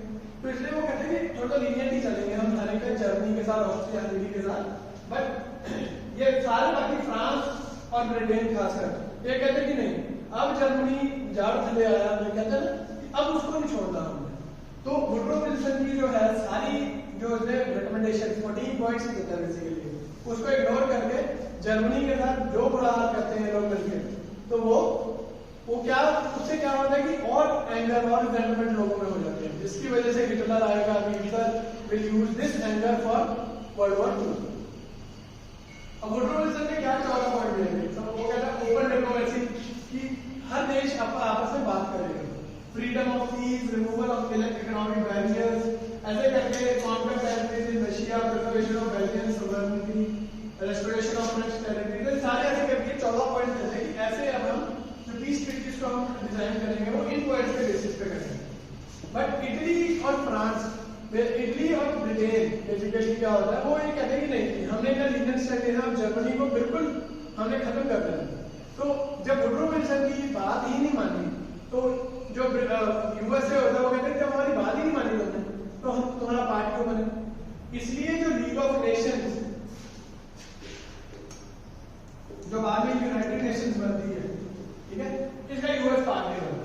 तो कह रहे हैं जब मेरे हिसाब से तुमने कुछ किया ही नहीं तो क्यों मैं तुम्हारा पार्ट करूं। लीग ऑफ नेशंस अब it was outcome of 14 point plan of international harmony and trade, rehabilitation of war refugees. इसका मेन मोटिव क्या था, रिहैबिलिटेशन ऑफ वॉर रिफ्यूजीज, ठीक है। अब वॉर रिफ्यूजीज का क्या हेल्थ का ध्यान रखना पड़ेगा, हेल्थ के लिए अपना लिया उन्होंने WHO। उसके बाद वर्किंग क्लास, अब इंडस्ट्रियल रेवोल्यूशन आ गया, जो मजदूर है उसकी एम्पावरमेंट करनी है, तो क्या बन गया इंटरनेशनल लेबर ऑर्गेनाइजेशन। और सॉल्विंग डिस्प्यूट्स उसके लिए क्या बना दिया उन्होंने, लीग ऑफ नेशंस, कि अगर कल को छोटे छोटे देशों में दोबारा से कोई प्रॉब्लम होती है तो हम उसे बना लेंगे ताकि दोबारा से कभी वॉर लाइक सिचुएशन ना हो। अब लीग ऑफ नेशंस फेल क्यों हो जाती है, क्यों हो जाएगी, पॉलिटिकली तो बहुत अच्छा कर दिया उन्होंने, बट अगर कल को जर्मनी शिकायत लेके जाता है रशिया के अगेंस्ट की वो मेरे पे टैक्स बहुत लगा रहा है, तो इसका तो कोई रिड्रेसल मैकेनिज्म बनाया नहीं, ठीक है। अब इंग्लैंड जो है वो फ्रांस पे कर दे, या इंग्लैंड जर्मनी को बोले कि नहीं तुमने मेरी ही कुछ खरीदनी है, और जर्मनी बोले कि ये तो मेरे पे डोमिनेट कर रहे हो इस तरीके से, तो ये इकोनॉमिक जो इश्यूज है ये कहां से सॉल्व होंगे? तो it has no economic control, ठीक है। उसके बाद ना ही मिलिट्री पावर थी, अगर कोई उसकी बात नहीं मानता लीग ऑफ नेशंस की तो कुछ मिलिट्री एक्शन लेना पड़ेगा, मिलिट्री उसकी है ही नहीं। उसके बाद एब्सेंस ऑफ यूएसए इस टाइम तक सबसे मेजर पावर बन गया है, और अगर मतलब कि घर का ग्रैंडफादर ही किसी पार्टी का, किसी एक ऑर्गेनाइजेशन का पार्ट नहीं है, तो बाकी सारे फादर बच्चे ये सारे मिलकर चला नहीं पाएंगे। तो यूएसए की एब्सेंस के करके भी ये हुआ। एंड डिससैटिस्फाइड इटली और जापान को बोलते थे कि चलो जर्मनी की जो चाइना में कॉलोनी है वो दे देंगे, और इटली को बोलते थे कि चलो हम ऑस्ट्रिया हंगरी वाला एरिया ले लेंगे, अल्बानिया का प्रोटेक्टोरेट बना देंगे, बट वो कुछ नहीं होता। तो इसलिए इटली और जापान बड़े वोकल होते हैं, अपने डिससैटिस्फाइड होते हैं, वो कहते हैं हमारे साथ तो कुछ मिला ही नहीं हमें। और जर्मनी के लोग ऐसे ही, जर्मनी कहते ठीक है लड़े सब है, लेकिन सिर्फ मेरे को ही कुछ स्टेप बोर्ड बनाया गया, क्योंकि at the and treaty of Versailles में जर्मनी से ये साइन कराया गया इस बात पे कि सारी जो वॉर है वो मेरे करके ही हुई है, और इसके जो गिफ्ट में है मैं पैसे भरूंगा, फाइन भरूंगा। फाइन कितना भरूंगा? 600 मिलियन पाउंड ओवर 30 इयर्स। 30 साल में उसको ये फाइन लगता है। कितने पैसे तुमने 30 साल में देने लीग ऑफ नेशंस को जमा करने। अब treaty of Versailles, Britain and France showed little agreeing towards Woodrow Wilson's vision, because अब वो चाहते थे कि जर्मनी को हमने पनिश करना, ठीक है। और वांटेड टू, अब जर्मनी को रिकंस्ट्रक्ट तो करना ही पड़ेगा। रिकंस्ट्रक्ट क्यों करना है? ब्रिटेन और यूएस अगर चाहते हैं, या फ्रांस भी चाहता है कि जर्मनी को रिकंस्ट्रक्ट करना है, क्यों करना है? सिर्फ एक ऐसे लेवल तक रिकंस्ट्रक्ट करना है कि उसके पास कुछ पैसे आ जाए, पैसे आके वो क्या करे, डिपेंडेंट हो जाए। अगर कोई भी रॉ मटेरियल, कोई भी चीज है जर्मनी में तो बिल्कुल ही तबाह कर रही है इंडस्ट्रीज उसने सारी। अब बाहर से मार्केट से कोई चीज आएगी, मार्केट से चीज कब आएगी? जब वहां पे पैसे होंगे। तो सेम थिंग यहाँ पर है। अब जर्मनी को सिर्फ इतना ही हमने डेवलप करना है कि वो इतने जगह हो जाए कि हमसे कुछ खरीद ले, और वॉर गेट क्लॉज जो है सेंट्रल पास में पे जो थोपा गया इनमें कि सारी गलती तुम्हारी है, वो सबसे बड़ा कारण था कि treaty of Versailles could not prevent happening of second world war. अब ट्रीटी ऑफ वर्सेल्स के पॉइंट्स देख लेते हैं। एल्सेस लोरेन वाला जो पार्ट था वो फ्रांस को दे दिया गया। एस्टोनिया, लैटविया, लिथुआनिया इंडिपेंडेंट बना ली गई। जर्मनी ने जब रशिया के साथ ट्रीटी करी तो वहां से कुछ टेरिटरीज दी थी, तो वो वाले कंट्रीज को सबको इंडिपेंडेंट बना दिया गया। जर्मन पोर्ट्स को Denmark, Belgium and Poland and Lithuania. अब फॉर एग्जांपल ये स्लैज़विग हॉलस्टीन वाला पढ़ा था हमने यूनिफिकेशन ऑफ जर्मनी में, तो वो डेनमार्क से लिया था ना, तो वो वाला स्लैज़विग वाला डेनमार्क को वापस करना पड़ा। Saar and Danzig under League of Nation, ये भी जर्मन टेरिटरीज है, तो ये लीग ऑफ नेशन के मैंडेट्स बना दिए। Now this word mandates became new term of imperialism। अब किसी भी देश को ब्रिटेन, फ्रांस, यूएसए ने अपने कंट्रोल में लेना है तो उसको मैंडेट बनवा दिया लीग ऑफ नेशन। और लीग ऑफ नेशन आगे उनको सबमिट कराए दे देते हैं कि अब मैं तो, मेरे पास तो कोई सेटअप है नहीं, तुम ही करोगे उसके देखभाल। तो इसमें क्या हुआ, मैंडेट्स को बना दिया new term of imperialism. After that France को बोल दिया कि सार वाला एरिया जहाँ पे कोल माइंस बहुत थी, बेसिकली राइनलैंड जो है जर्मनी की, that was very much rich in coal mines. अब ऑस्ट्रिया में और जर्मनी में यूनियन बनाने का कंसेप्ट खत्म। जैसे जर्मनी ने पहले अपनी यूनिफिकेशन करी थी, ये खत्म की, आगे से कभी नहीं ऐसा होगा कि और स्टेट्स को लेगा जर्मनी और एक बड़ा जर्मनी बना लेगा। ऐसी ऑस्ट्रिया में, ऑस्ट्रिया हंगरी जो एक कंट्री होता ना, उसको ऑस्ट्रिया को अलग कर दिया, हंगरी को अलग कर दिया, और उनको आपस में भी बहुत सारे टुकड़े कर दिए। ऑस्ट्रिया हंगरी में एक छोटा था, लेकिन छोटे छोटे देशों में बांट देते। जर्मनी की जो अफ्रीकन कॉलोनीज थी वो भी सारी दे दी लीग ऑफ नेशंस को। लीग ऑफ नेशंस ने आगे दे दी इनको, ब्रिटेन को दे दी, कुछ फ्रांस को दे दी, कुछ यूएस को, कुछ इटली को दे दी। राइनलैंड बफर जोन बिटवीन, अब जो जर्मनी और फ्रांस का बॉर्डर है, वो राइनलैंड है, राइन रिवर निकलता है इसके लिए बोला, ठीक है। तो इसको नेचुरल बॉर्डर बना दिया और यहाँ पे मिलिटराइजेशन पे जीरो बैन लगा दिया। अब नो कॉन्स्क्रिप्शंस का मतलब क्या होता था, जर्मनी में एक आइडिया था कि हर able bodied man will serve in army. तो आर्मी कम से कम रखने के लिए उन्होंने बोला जर्मनी में एक कंसेप्ट चलेगी। 33 बिलियन, ये इसको आप कर लो 6600 मिलियन पाउंड, ये बिलियन में ये डॉलर्स में भी आ जाता है, बट एग्जैक्ट अमाउंट उसमें लो 6600 million pound. No navy limited army.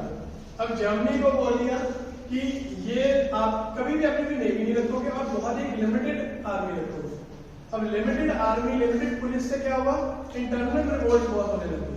Germany अपने इंटरनली ही अपने आप को संभाल नहीं पा रहा। तो this was treaty of Versailles and this was signed by Germany.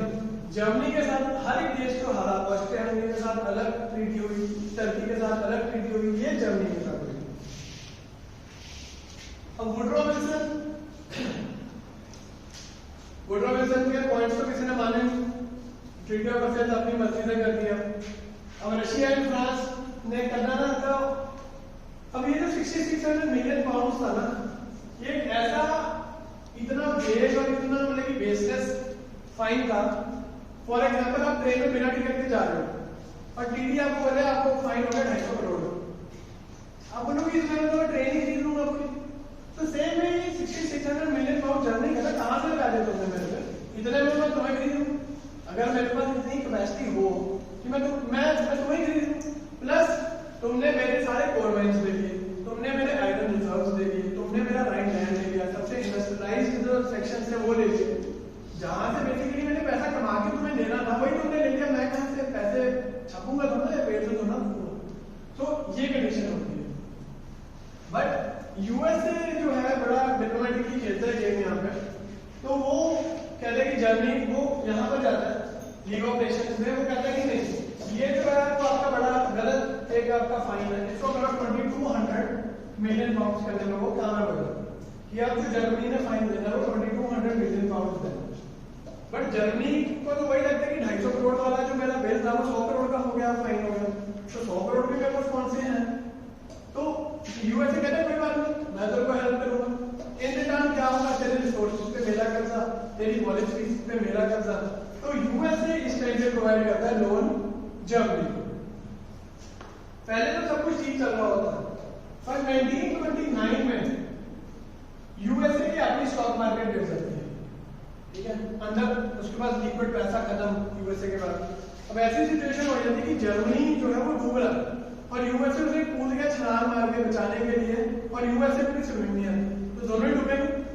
तो जब यूएसए गिरता है साथ में जर्मनी गिरता है तो क्या आता है, ग्रेट इकोनॉमिक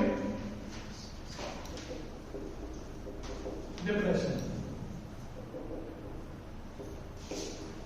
अब यूएसए में वाला ग्रेट इकोनॉमिक डिप्रेशन, उससे भगत सिंह की जो मतलब कि जो उनको फांसी दी गई है शहीद भगत सिंह को, तो कुछ रिलेशन हो सकते हैं अपने आपस में। उधर इकोनॉमिक्स खत्म हो रही है, यहाँ पर ये हो रहा है, क्यों? मेन पॉइंट यहाँ पर यह है कि हमने वर्ल्ड हिस्ट्री क्यों पढ़ी है पहले कि इंडिया में अगर एंग्लो अफगान वॉर हो रही है हवा में नहीं हो रही हुई, ठीक है ना। अगर इंडिया में ब्रिटेन आ रहा है और पोर्चुगीज जा रहे हैं, फ्रेंच जा रहे हैं, तो हवा में नहीं हो रही थी, वो एक वर्ल्ड लेवल का पर्सपेक्टिव है। अब ग्रेट इकोनॉमिक डिप्रेशन से हिटलर का कुछ हम लेना देना कर सकते हैं या शहीद भगत सिंह का?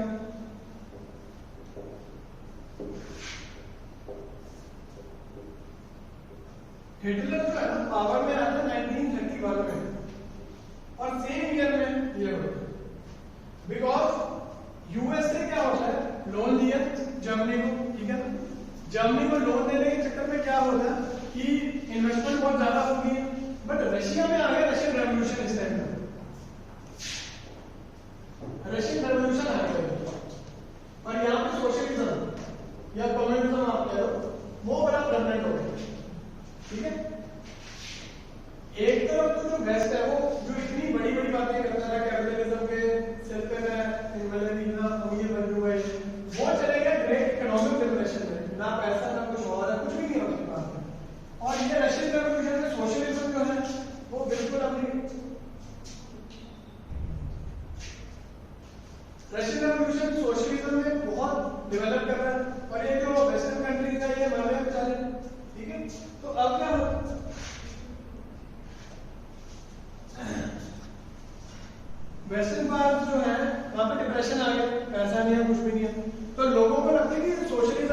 एक्चुअल में जो अगर वर्ड को चलाना तो ये सोल्यूशन है। And Bhagat Singh was a great proponent of socialism. आपने वो पढ़ी है वाई एम एथीस्ट, जो भगत सिंह ने लिखी during jail and before hanging, why am atheist. तो उसमें इट इज नॉट एथीस्ट का मतलब क्या होता है? एथीस्ट का मतलब होता है जो भगवान में विश्वास नहीं रखता। ये भगवान में विश्वास रखना ना रखना ये अलग चीज है, बट अगर आप वाई एम एथीस्ट पढ़ोगे तो उसमें you will get to know कि how socialistic ideas impressed Bhagat Singh. कि भगत सिंह ने बोला ना कि कैपिटलिस्ट जो है ये हमें मतलब कि निचोड़ रहे हैं, because he was very much influenced by Karl Marx and Russian revolution. तो इसके सारी कुछ उन्होंने वो पढ़ी। जर्मनी ने इधर से यूएसए ने जर्मनी में बहुत इन्वेस्टमेंट कर लिया। 1931 में जर्मन इलेक्शंस आ रहे हैं, कैपिटलिज्म की हालत खराब है। अब जर्मनी में भी अगर सोशलिज्म आ गया तो यूएसए की सारी इन्वेस्टमेंट करी जीरो, क्योंकि सारा कुछ स्टेट स्पॉन्सर हो जाएगा उस टाइम पे। तो यूएसए कौन होता है? यूएसए पेश करता है हिटलर। हिटलर कहता है कि you may give me the power and I delete the word communism from the dictionary, कि मैं वर्ड को हटा दूंगा। तो यूएसए स्पॉन्सर करता है हिटलर को कि तू जा और वहां पे जो कम्युनिज्म सोशलिज्म है इसको खत्म कर एट एनी कॉस्ट। अब 33 में ही becomes the chancellor of Germany, Hitler. But अभी भी पार्लियामेंट का कुछ रोल है, वो यूएसए के पास फिर जाता है कि यार नहीं, अभी भी बात बन नहीं रही है मेरे को अभी और पावर चाहिए। वो कहते जो मर्जी कर, हमें नहीं कुछ लेना देना। And in 34 he becomes the ruler of Germany। Hitler और इकोनॉमिक लिबरेशन ऐसे कनेक्ट हो गए। अब सेम वे 1929 में हमें पता है कि Bhagat Singh and job activities वगैरह पढ़ते हैं, जो पैम्फलेट्स उड़ाए उन्होंने, ठीक है, सब कुछ सारी एक्टिविटीज शुरू हो गई थी। अच्छा जो हिंदुस्तान सोशलिस्ट रिपब्लिक आर्मी थी उसकी एक्टिविटी शुरू हो गई थी, that was led by Bhagat Singh. तो भगत सिंह आगे 1929 में सारा हो रहा है। 1931 में क्या हो रहा है? ही इज इन प्रिजन, ठीक है, इस टाइम पे इन प्रिजन है। सेम टाइम पे फिकी बनता है इंडिया में। फिकी क्या है? कैपिटलिस्टिक जो सोसाइटी है वो बनती है। अब भगत सिंह इस टाइम पे एक ऐसा पर्सनालिटी बने हैं कि अगर वो बाहर आ जाते हैं, ठीक है, तो वो सारे नेशनल फ्रीडम फाइटर्स को ओवरपावर कर देते हैं। क्योंकि सोशलिज्म जब है, क्योंकि उस टाइम पे भी कौन है इंडिया में? वर्कर्स है, पीजेंट्स हैं, यही सारे मजदूर वर्ग ही है यार। और वो सोशलिज्म से बड़े इम्प्रेस हो जाते हैं। और ये ना हो कि ब्रिटेन को डर लगने लगे कि इंडिया में भी कहीं सोशलिज्म ना आ जाए, तो फिक्की आ जाता है। फिक्की कहते हैं कि ठीक है कैपिटलिज्म तो मैं ले आऊंगा, बट ये सोशलिज्म इसको कैसे खत्म करेंगे? इसलिए सेम ईयर में भगत सिंह इज हैंग्ड। अब हम आधी नॉलेज लेके हम बोल रहे हैं गांधी जी अगर इरविन से बात कर लेते तो शायद बच जाते। ये पढ़ना नहीं है, ये सारी इकोनॉमिक्स है। कुछ इकोनॉमिक्स ही पॉलिटी को डिस्क्राइब करती है, और यही वर्ल्ड हिस्ट्री पढ़ने का हमारा मतलब है कि क्यों सेम ईयर में ये हिटलर भी उधर आ रहा है, इधर भगत सिंह का सोशलिज्म का इतना बोलबाला हो रहा है, कैपिटलिज्म नीचे जा रहा है। कैपिटलिज्म में अपने आप को बचा के रखना है, उसके लिए जो कुर्बानी देनी है वो दे देंगे। तो ऐसे कनेक्ट करनी है चीजों को। अब ट्रीटी ऑफ सेंट जर्मेन हुई है ऑस्ट्रिया हंगरी के साथ। ऑस्ट्रिया हंगरी जो एक बड़ा कंट्री था उसे डिसॉल्व कर दिया गया, छोटे छोटे कंट्रीज बना दिए गए।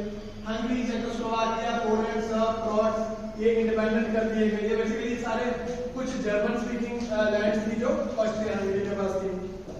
और जो ऑस्ट्रिया हंगरी का अगर रीजन था इतना, तो उसका 60% खत्म हो गया, सिर्फ 40% जो है आज की डेट में ऑस्ट्रिया बचा। Next is multi ethnicity. जो ऑस्ट्रिया हंगरी को शुरू से उसकी जड़ों में बैठा है, ना ही इसीलिए वो ना ही यूनिफिकेशन ऑफ जर्मनी में पार्टिसिपेट कर पाए प्रॉपर्ली, ना ही यूनिफिकेशन ऑफ इटली में। उसका कारण क्या था? Multi ethnicity. और अभी भी वही छोड़ दिया, लेकिन सोल्यूशन पे निकाला। और ऑस्ट्रिया हंगरी को भी बोला कि you have to take the blame of the war. ये जर्मनी की साइड पे था, तो अब you also have to take the war, और इससे उससे भी साइन करवाते हैं प्रॉपर्ली। तो जर्मनी ये ना वर्ल्ड वॉर 1 से पहले, और ऑस्ट्रिया हंगरी ये पाया था।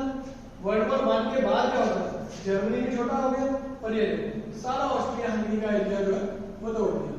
और पोलैंड, चेकोस्लोवाकिया, ऑस्ट्रिया हंगरी पूरी अलग कर दिया। Romania, Yugoslavia. यूगोस्लाविया किसको दे देते हैं?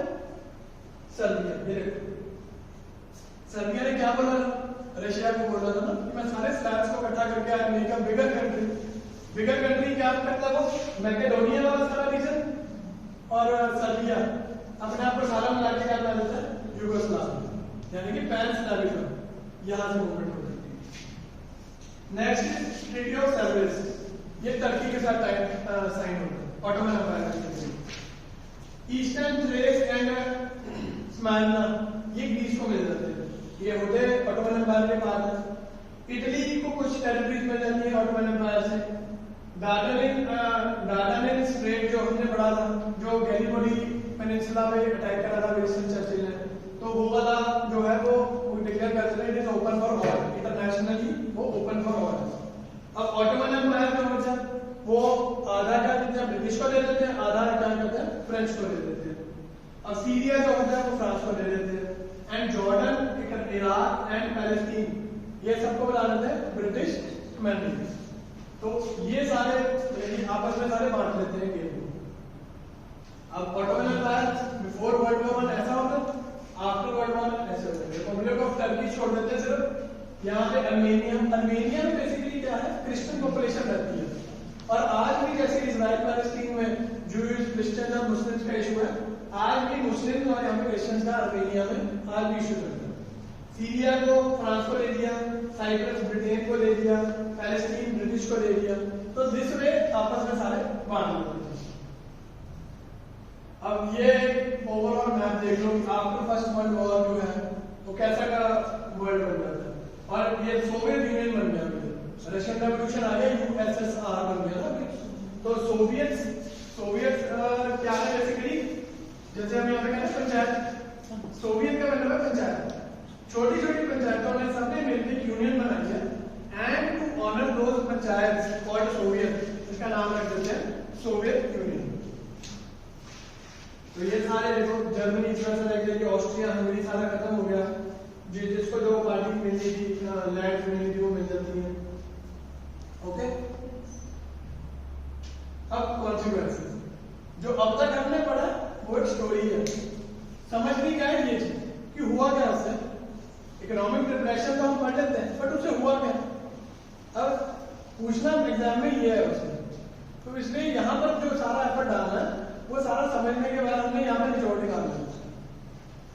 अब ट्रीटी ऑफ सेल्स जो थी बेसिकली वो डिक्टेटेड थी, जर्मनी वहां पर हमने पढ़ा था 32 कंट्रीज थे ऐसे जो पार्टिसिपेट कर रहे थे, पर जर्मनी आपको लगता है कि मेन पार्टी था उसका, उसको फायदा नुकसान होना था कुछ लगता है,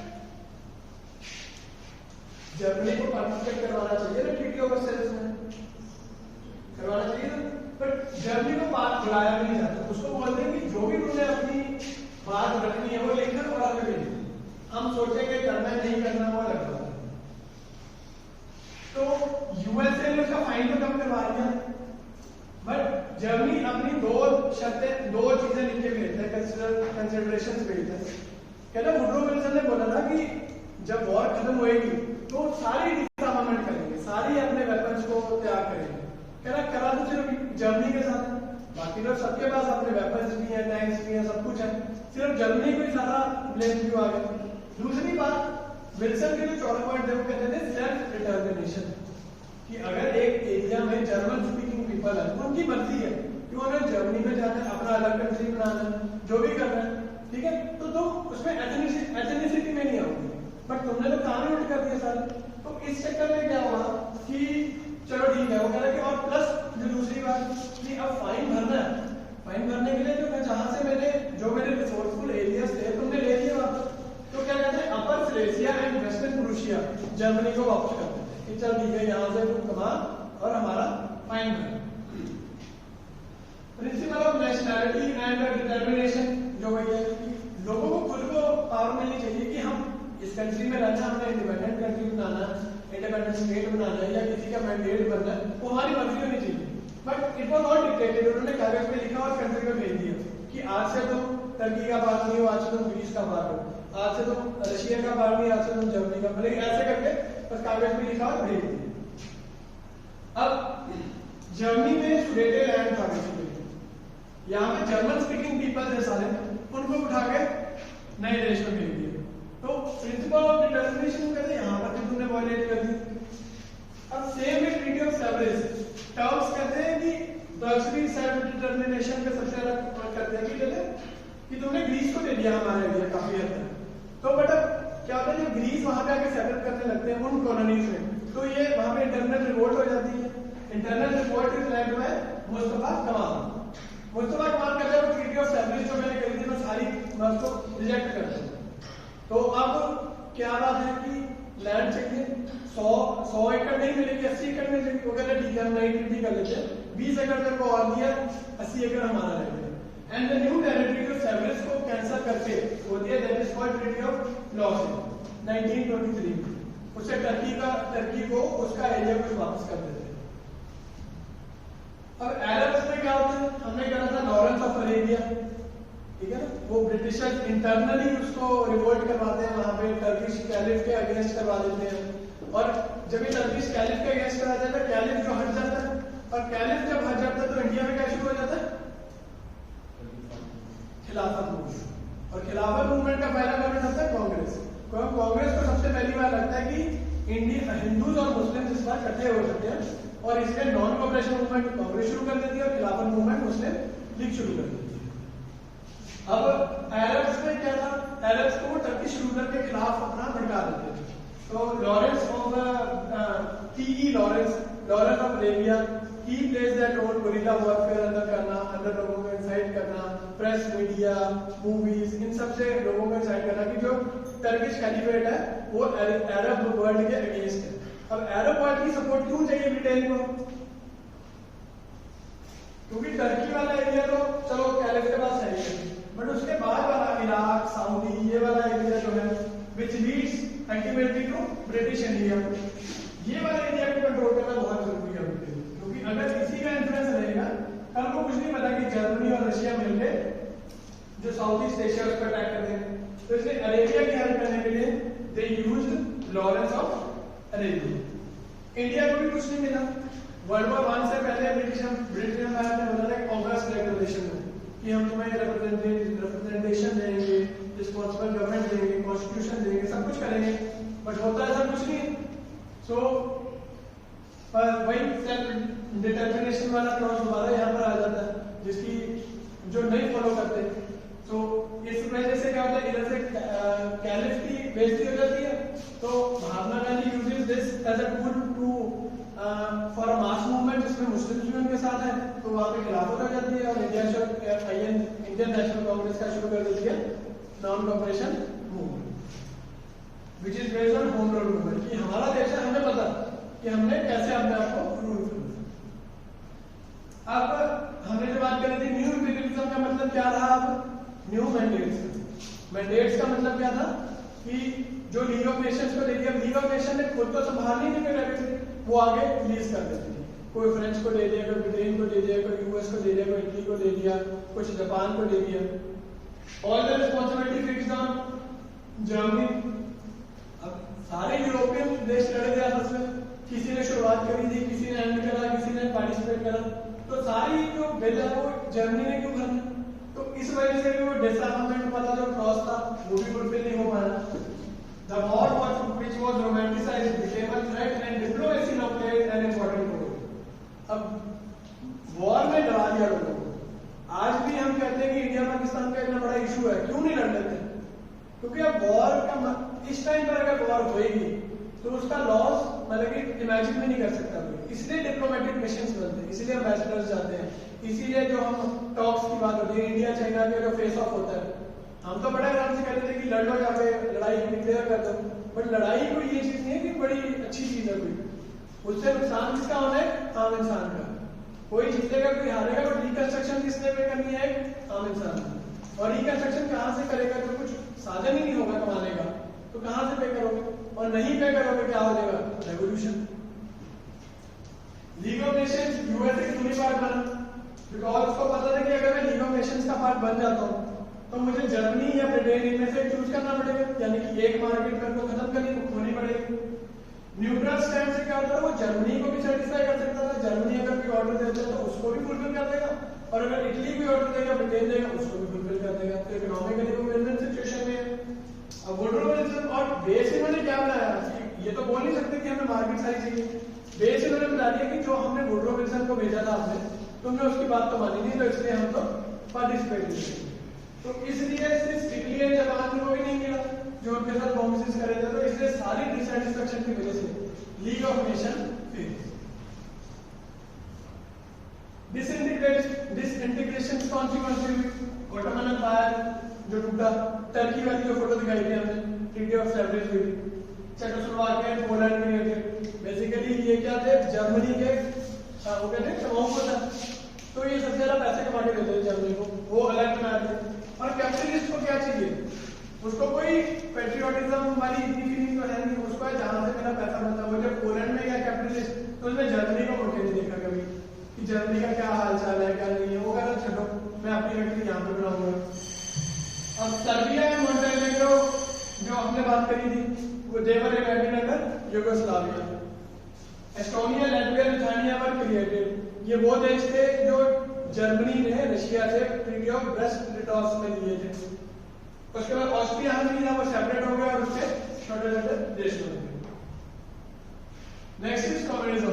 अब वर्ल्ड वॉर 1 तो खत्म होगी, बट रशियन रेवोल्यूशन आ गया वहां पे। रशियन रेवोल्यूशन किस पे बेस्ड था? कम्युनिज्म पे।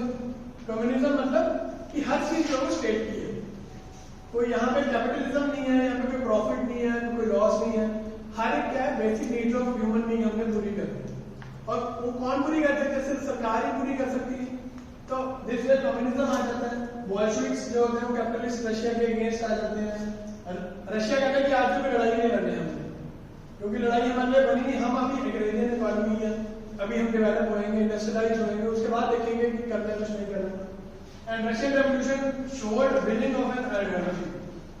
ये बहुत इंपॉर्टेंट पॉइंट है रशियन रेवोल्यूशन का, कि रशियन रेवोल्यूशन में पहली बार ऐसा हुआ कि जो लोग लड़े उनको कुछ फायदा हुआ। अमेरिकन रेवोल्यूशन में कौन लड़ा? कैपिटलिस्ट लड़े। सेना में कौन थे? Peasants, farmers, workers. उनको कुछ मिला इनमें? जो जॉन एडम्स वगैरह थे, सैमुअल एडम्स थे, जॉर्ज वाशिंगटन थे, ये सारे प्रेसिडेंट बन गए, कुछ बन गए। बट एक पीजेंट को क्या मिला? वर्कर को क्या मिला इसमें? कुछ भी नहीं। Same is with French revolution.